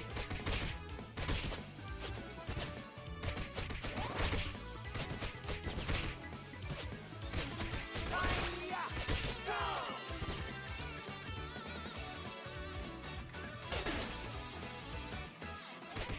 Hi-ya!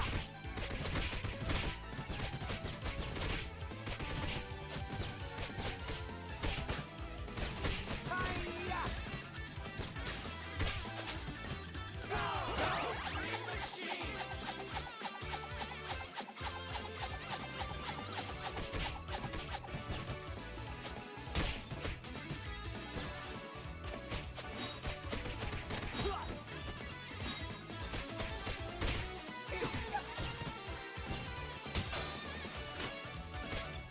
Hi-ya!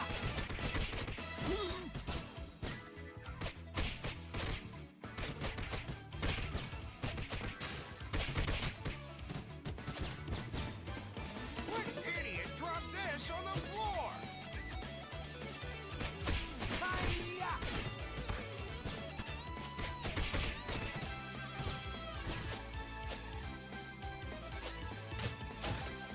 Oh, thank you. Sorry about the bother.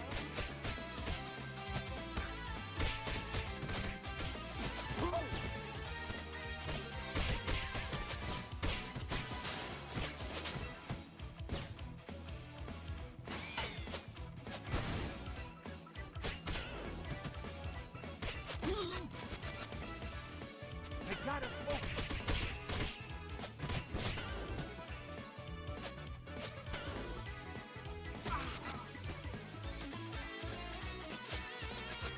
I gotta focus. Hi-ya! It's that time!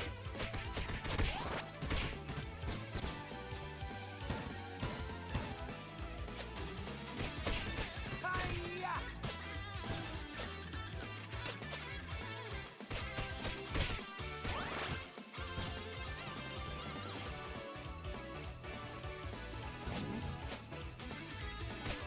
Hi-ya!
Say your prayers.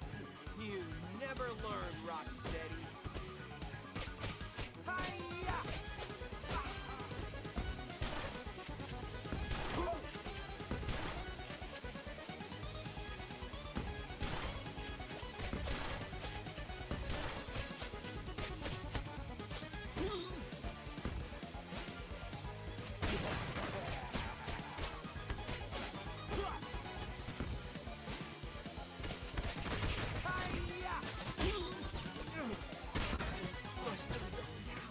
Ready for a little workout, guys?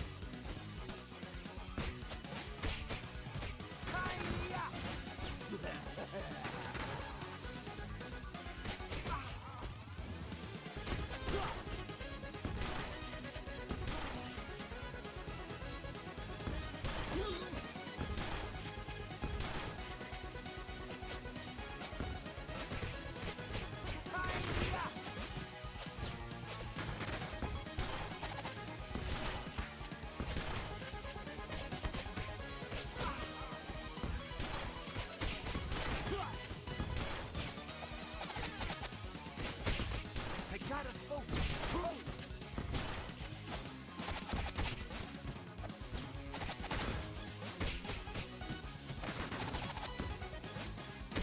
Ow, my horns!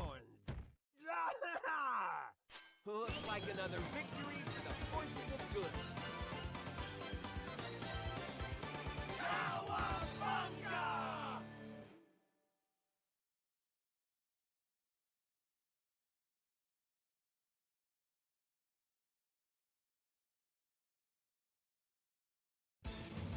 Out of the way, you freak joints!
Oh, hey, there we go. My mic is muted. All right. Sorry about that. I've been muted for a while then. So, if I had the capability to create a VCS game, what would I create?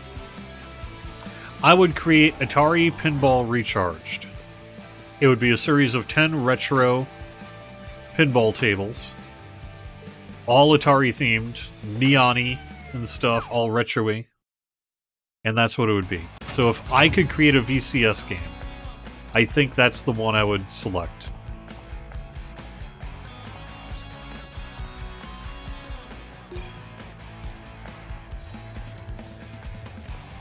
Battery production activated. Oh, I remember this. Don't touch the red lasers. Obviously.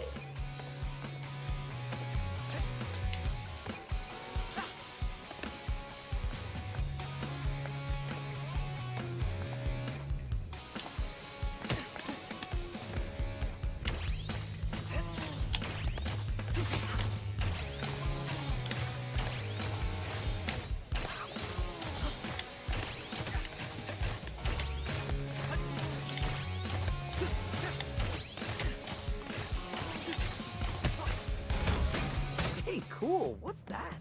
I wouldn't touch that. Well, you're not dead. That's a plus. The opposite, actually. It feels like I'm... So the main idea, this is really just sort of a 3D platformer brawler. How about letting it out?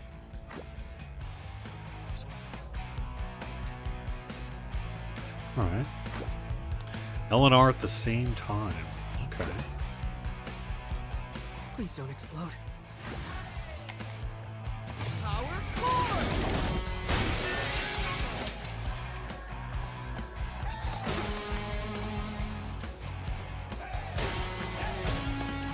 And so you've got this robotic arm and some kind of guitar you're using as a weapon. You had sort of allowed yourself to be experimented on in the future. And you woke up with this robot arm, and now you're just sort of have a robot cat friend and you're fighting robots. So let's waste them. I agree. It's cool that the VCS has this. But the core of this is trying to do it to the beat.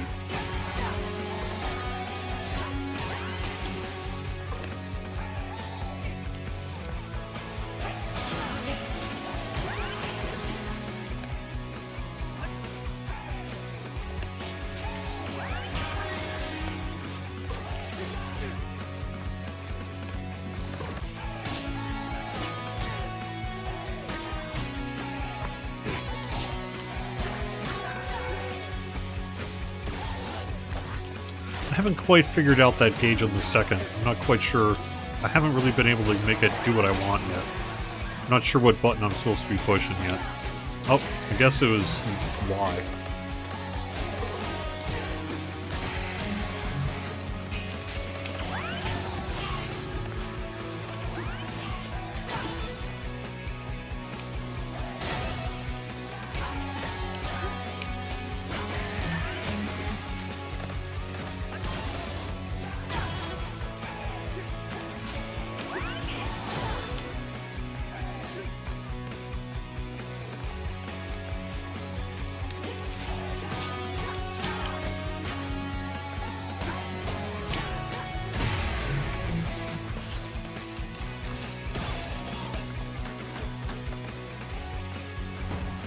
Alright. Not bad at all.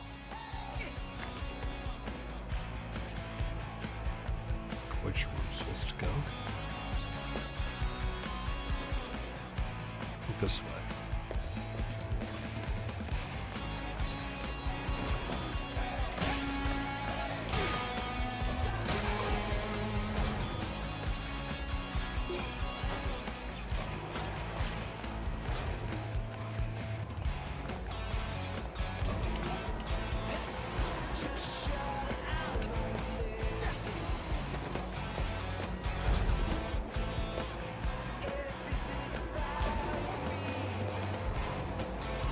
Alright.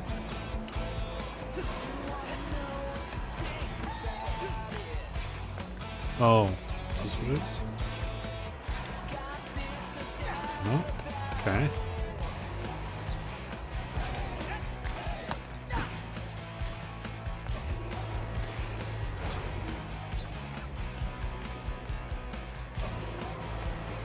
Oh, there we go. Okay.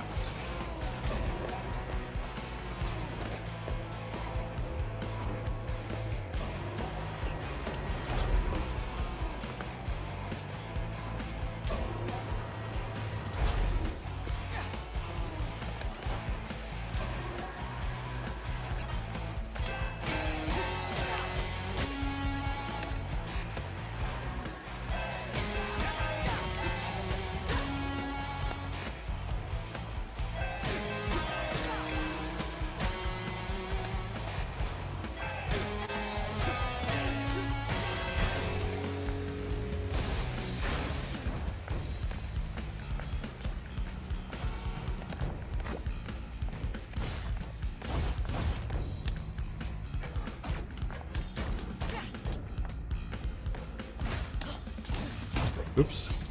Okay.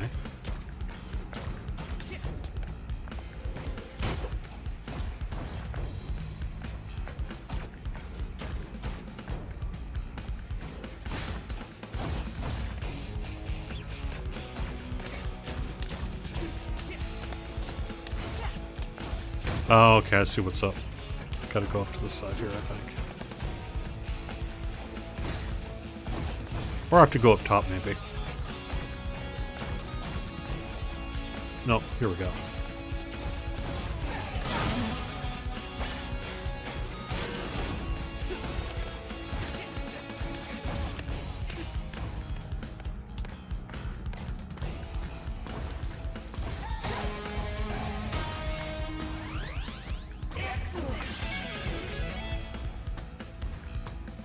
Okay.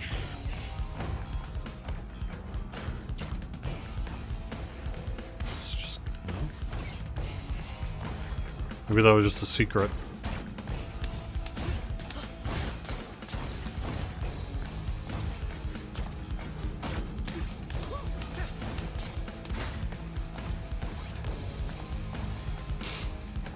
No? Okay.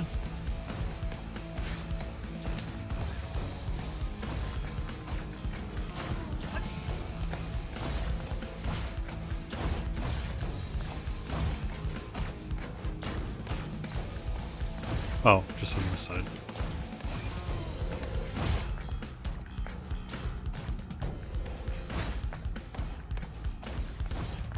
Oh yeah, Jet Set. Yeah, that's a good point. I really hadn't thought about this in Jet Set Radio, but yeah, I could see what you're saying.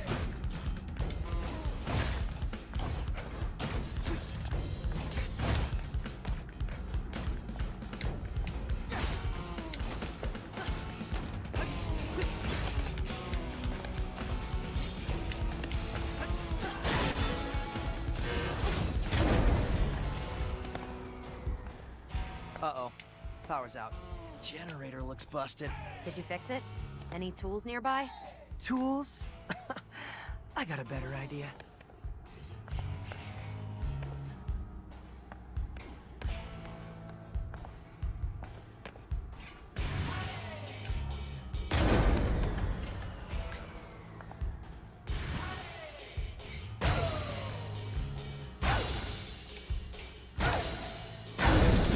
And the beat goes on.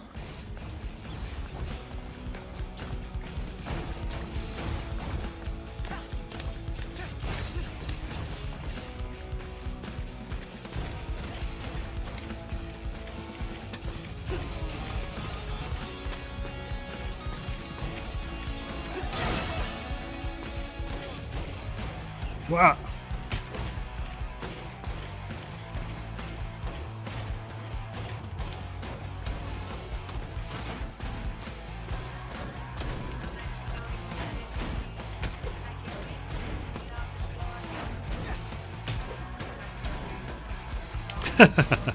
Alright, fine, I'll wait. Alright. Oh, really? Okay. Reminder, sick days must be registered 6 months before desired date. Asterisk, sick days for robotic employees will not be approved. What did it just go past him?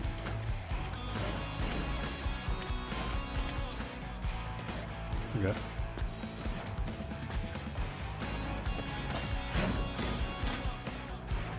This is Hi-Fi Rush, is what it's called. It just came out within the last month or so. And the idea is it's sort of a game that's supposed to be played on the beat. I'm not very good at it. I haven't really put many hours into it yet either. Haven't quite figured out how it's all supposed to work. That seemed pretty easy.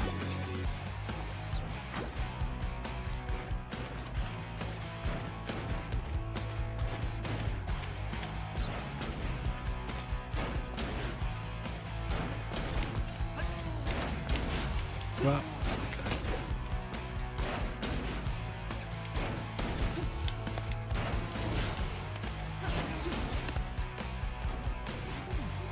Rhythm games are too hard. I'll get back.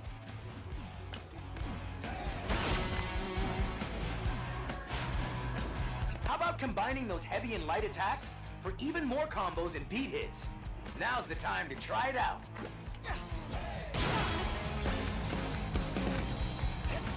Almost out of here.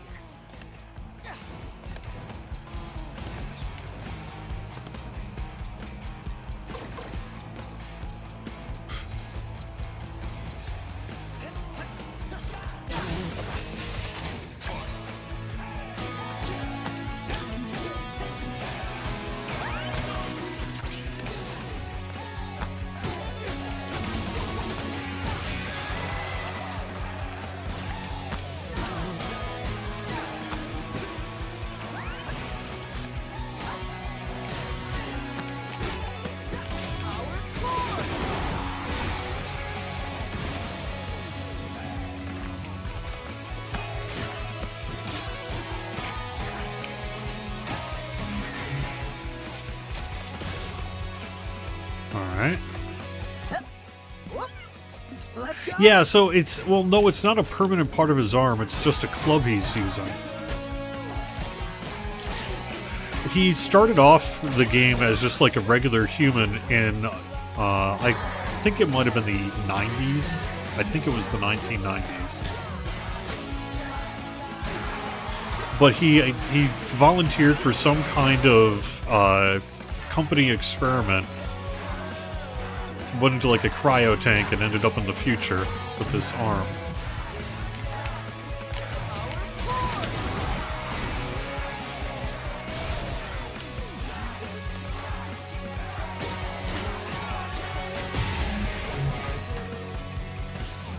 Hey, did I just S-rank?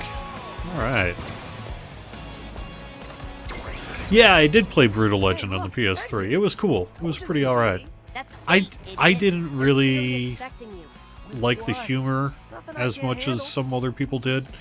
Like I didn't love the game, but I did like the game a lot. There were parts of it that were excellent. And of course Jack Black was perfect for it.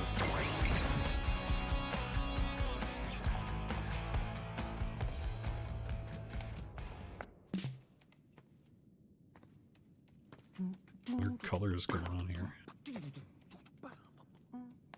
Yeah. See, just like I thought. It's fine. You need to relax. However, if you were The head a of bit... production, Oh no. If I still had my dexterity that I did in the PS2 era for this kind of game, Messing with Rick is cruel. it's a real good one. It's real good. Production. And worst of all, yeah, Rick is perfect. No defect record. Your security tried to kill me. Project Armstrong, EULA. Fine print. Should've read it, punk.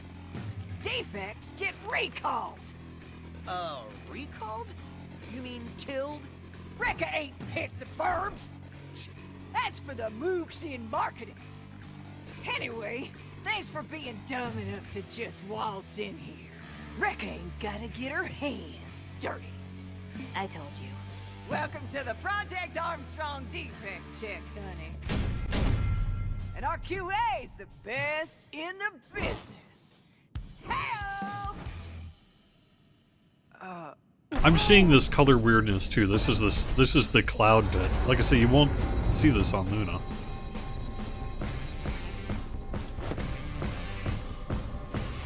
I'm gonna try to crank it up a bit so I can try to stay on beat. Get through this boss fight, presumably. This looks boss fighty to me. I like defense. That's good. I like how they taste. Oh, that's bad. Inspection level 1 million.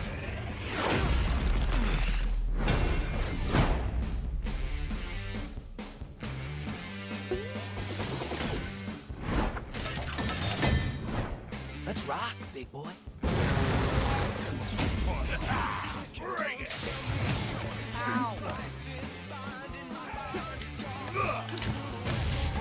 Chai, his hands are extra sensitive for, inspecting.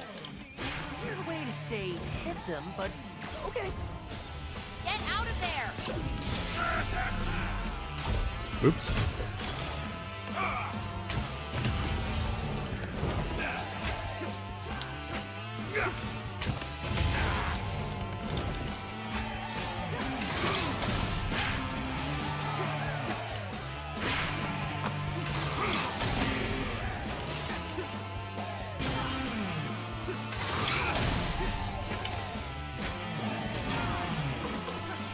Get out of there! Not sure how I'm supposed to get out.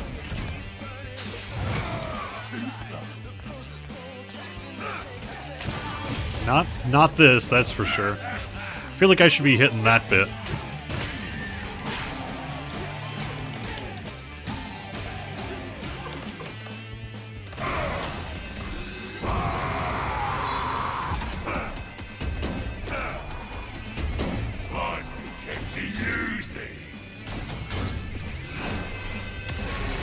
Try and dodge this.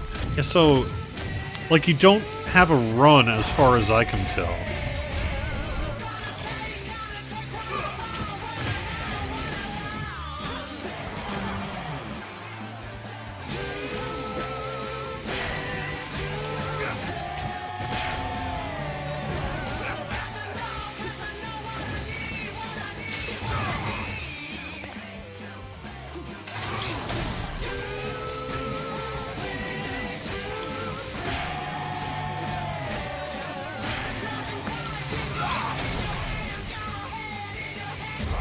Alright.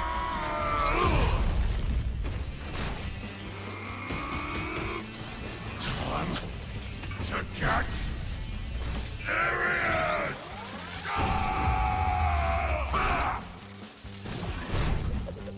Uh-oh.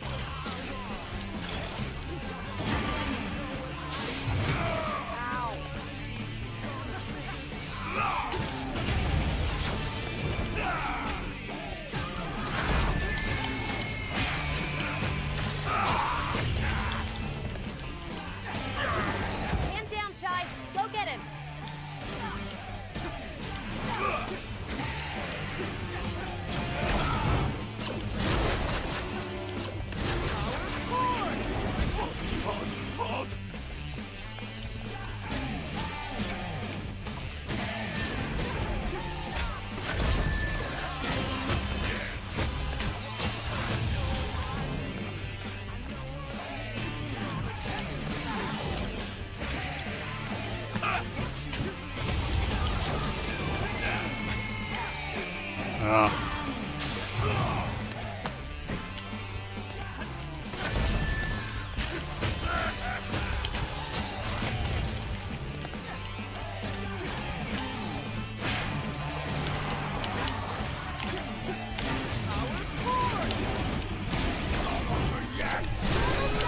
I can see that.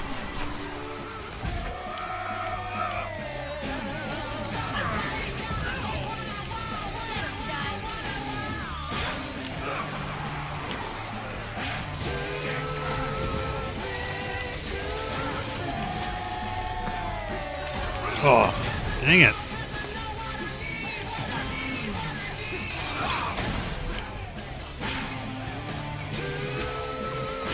There we go. Whew, that was kind of rough.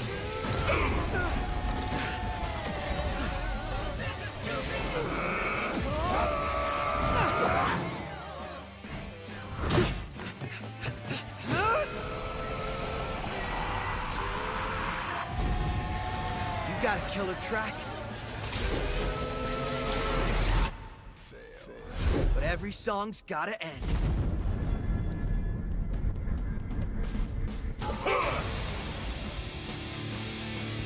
It is a very comic booky sort of game. I really dig it.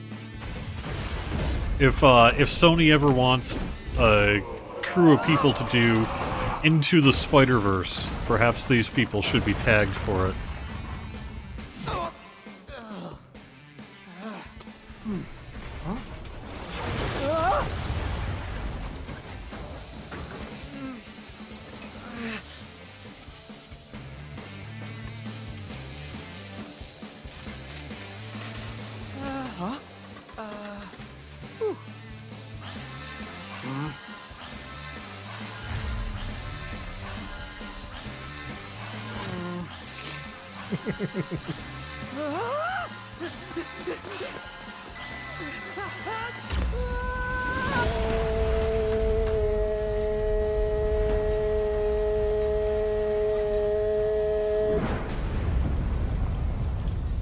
Yeah, the game's got style. Definitely has style and presentation. It's pretty cool. Pretty cool. Yeah, so before I wrap up the stream then, just to compare the streaming services, since we are there, let me pop over to Luna quick, and you can kind of see the stream quality difference, if any. Maybe when I'm live streaming on here today, we'll see a different experience as a result. But let's check it out, see what we got. So on Luna, on Luna, I need to use my mouse. So where's my mouse? Here we go. Actually, what I usually do is I just plug in my DualShock 4 into the setup, and then you could use the touchpad as a mouse. Just press it down to click, and then you can go straight into it. So, all right, let's see. What do I want to check out? There's a lot of good retro style games here. We could just do Capcom, Arcade Stadium. Little Space Ace here. I love that they've got the Laserdisc games on Luna. This alone might be worth $10 for you. Pay $10 and spend a weekend playing the Laserdisc games on your VCS. I could see myself doing that.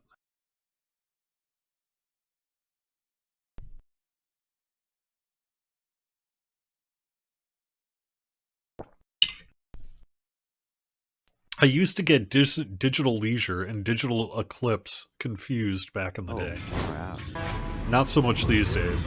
I'm just kidnapped by aliens, that's all.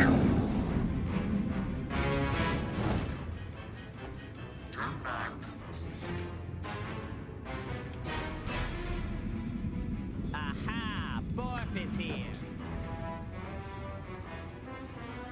Get me out of For your own benefit, I will turn off the beep. But I will keep on the move guide. Alright.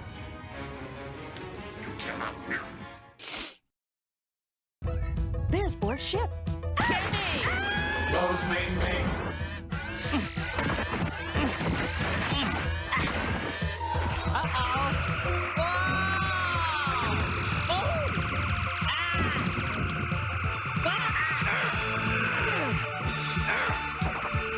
Oops. There's Bor's ship.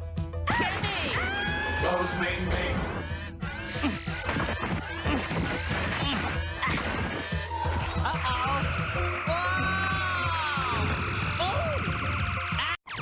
What? Oh. I totally did that, I thought. There's Bor's ship. Those main me.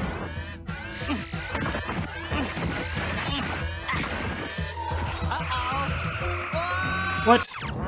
Oh. Dang it. Alright. I could do this. Let me get into the, There's Bor's ship. Those main me.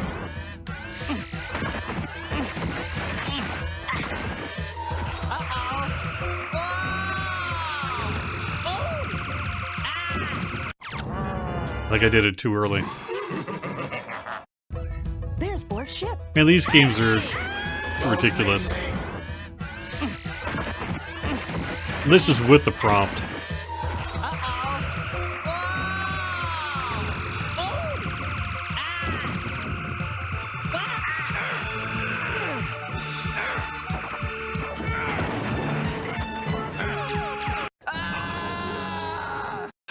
These games.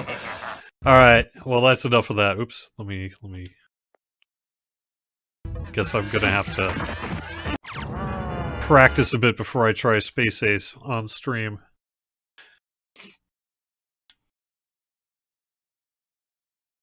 I'll try something else a little different.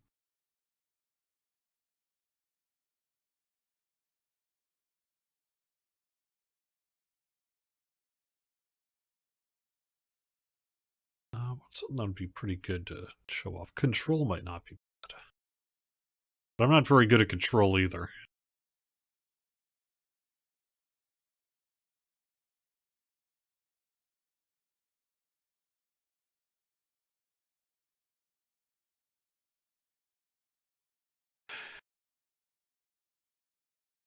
So, it's interesting, if you haven't played the Metal Slug games in a while, some of the cultural sort of references in there are very of the era in a way that you kind of wonder how much it would hold up today.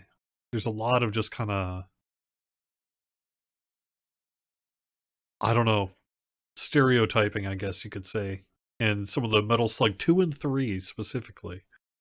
Not the first one. But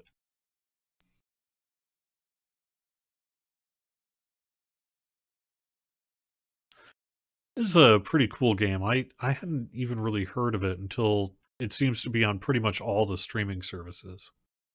It's kind of interesting. See if I can remember how to play it.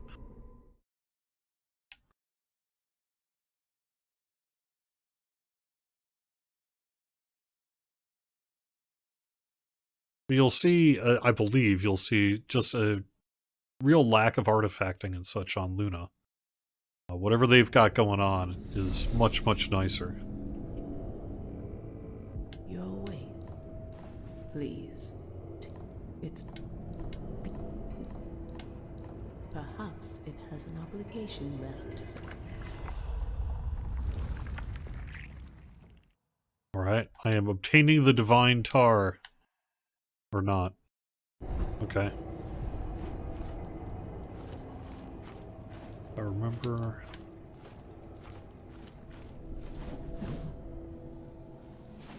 Okay, so that's that. Oh yeah, that'll block me. I could do that. I push in the button runs.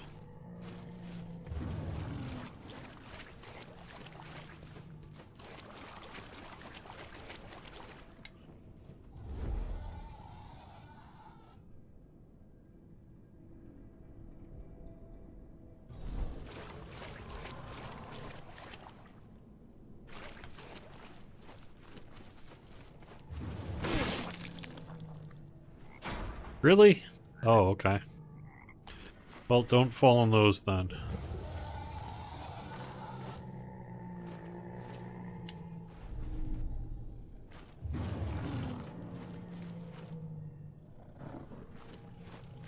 Oh.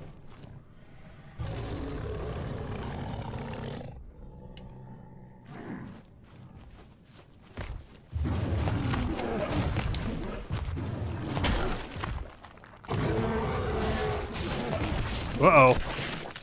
I don't think that's gonna work.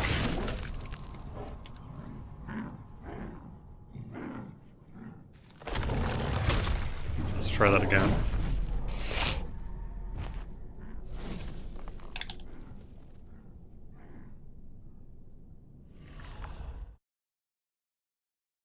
One of the things I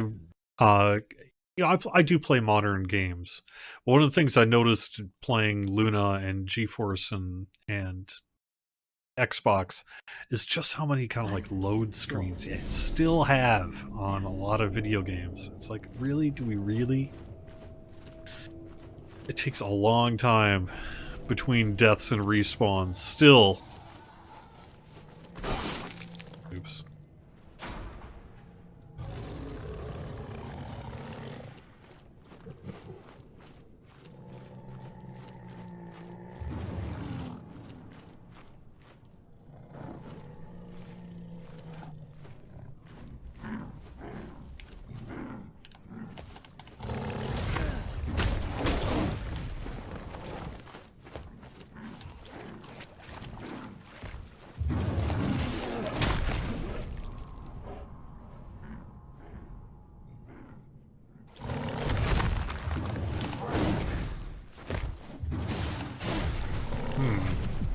Wow. It's a cool game, but heck if I know how to play it. I'm just kind of getting trounced here. I think I just need to dodge and find my opportunity a little better.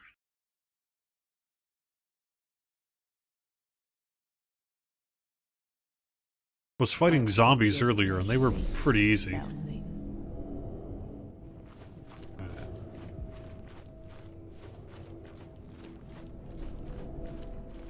Maybe I'm not supposed to. Maybe I should go somewhere else.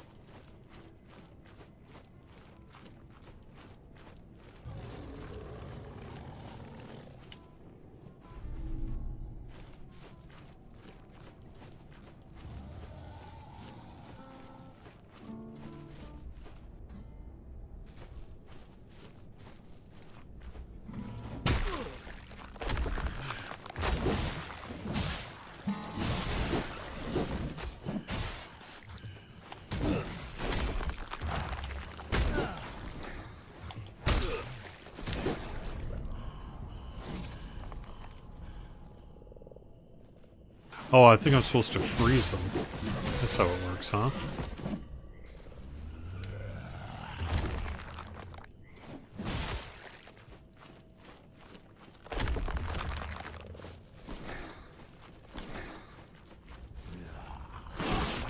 Oh, no. Don't do that. Yep.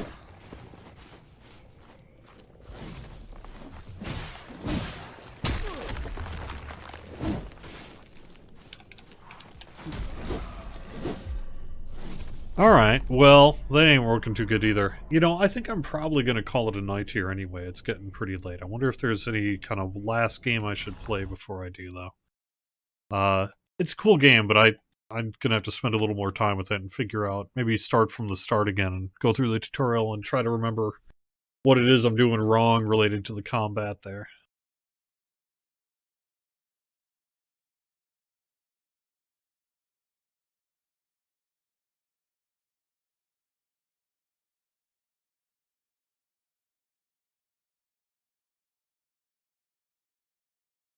You can see it's a good list of games here as well, but just not much compared to... Here we go. End the game with the best. It looks like that one might be leaving though, huh? Yeah. Well, that's unfortunate. Capcom Stadium goes, they're going to lose a lot of...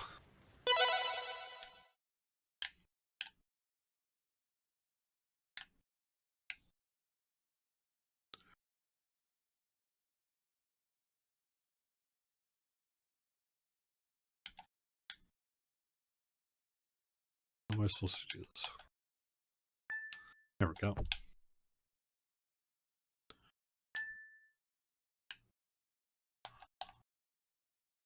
There we are.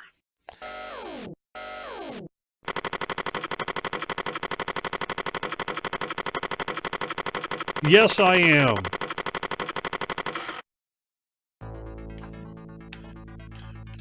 If I can remember the buttons. Okay.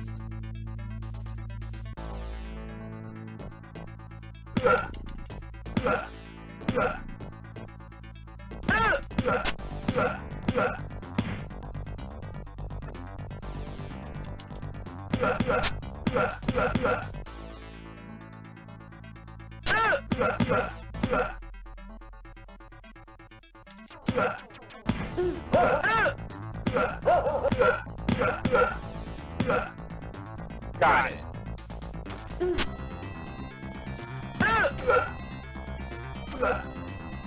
Oh, I want that.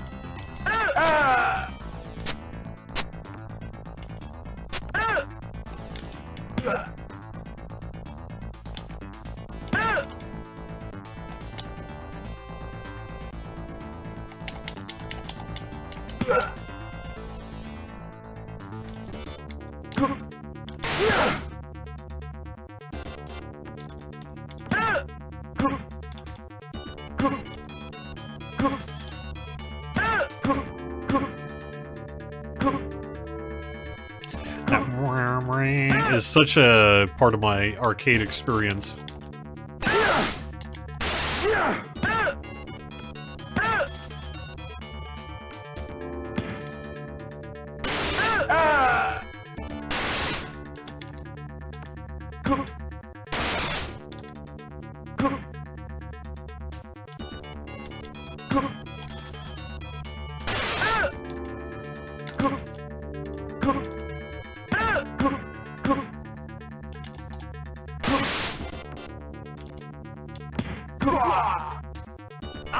Hey Obsidian, nice to see you here.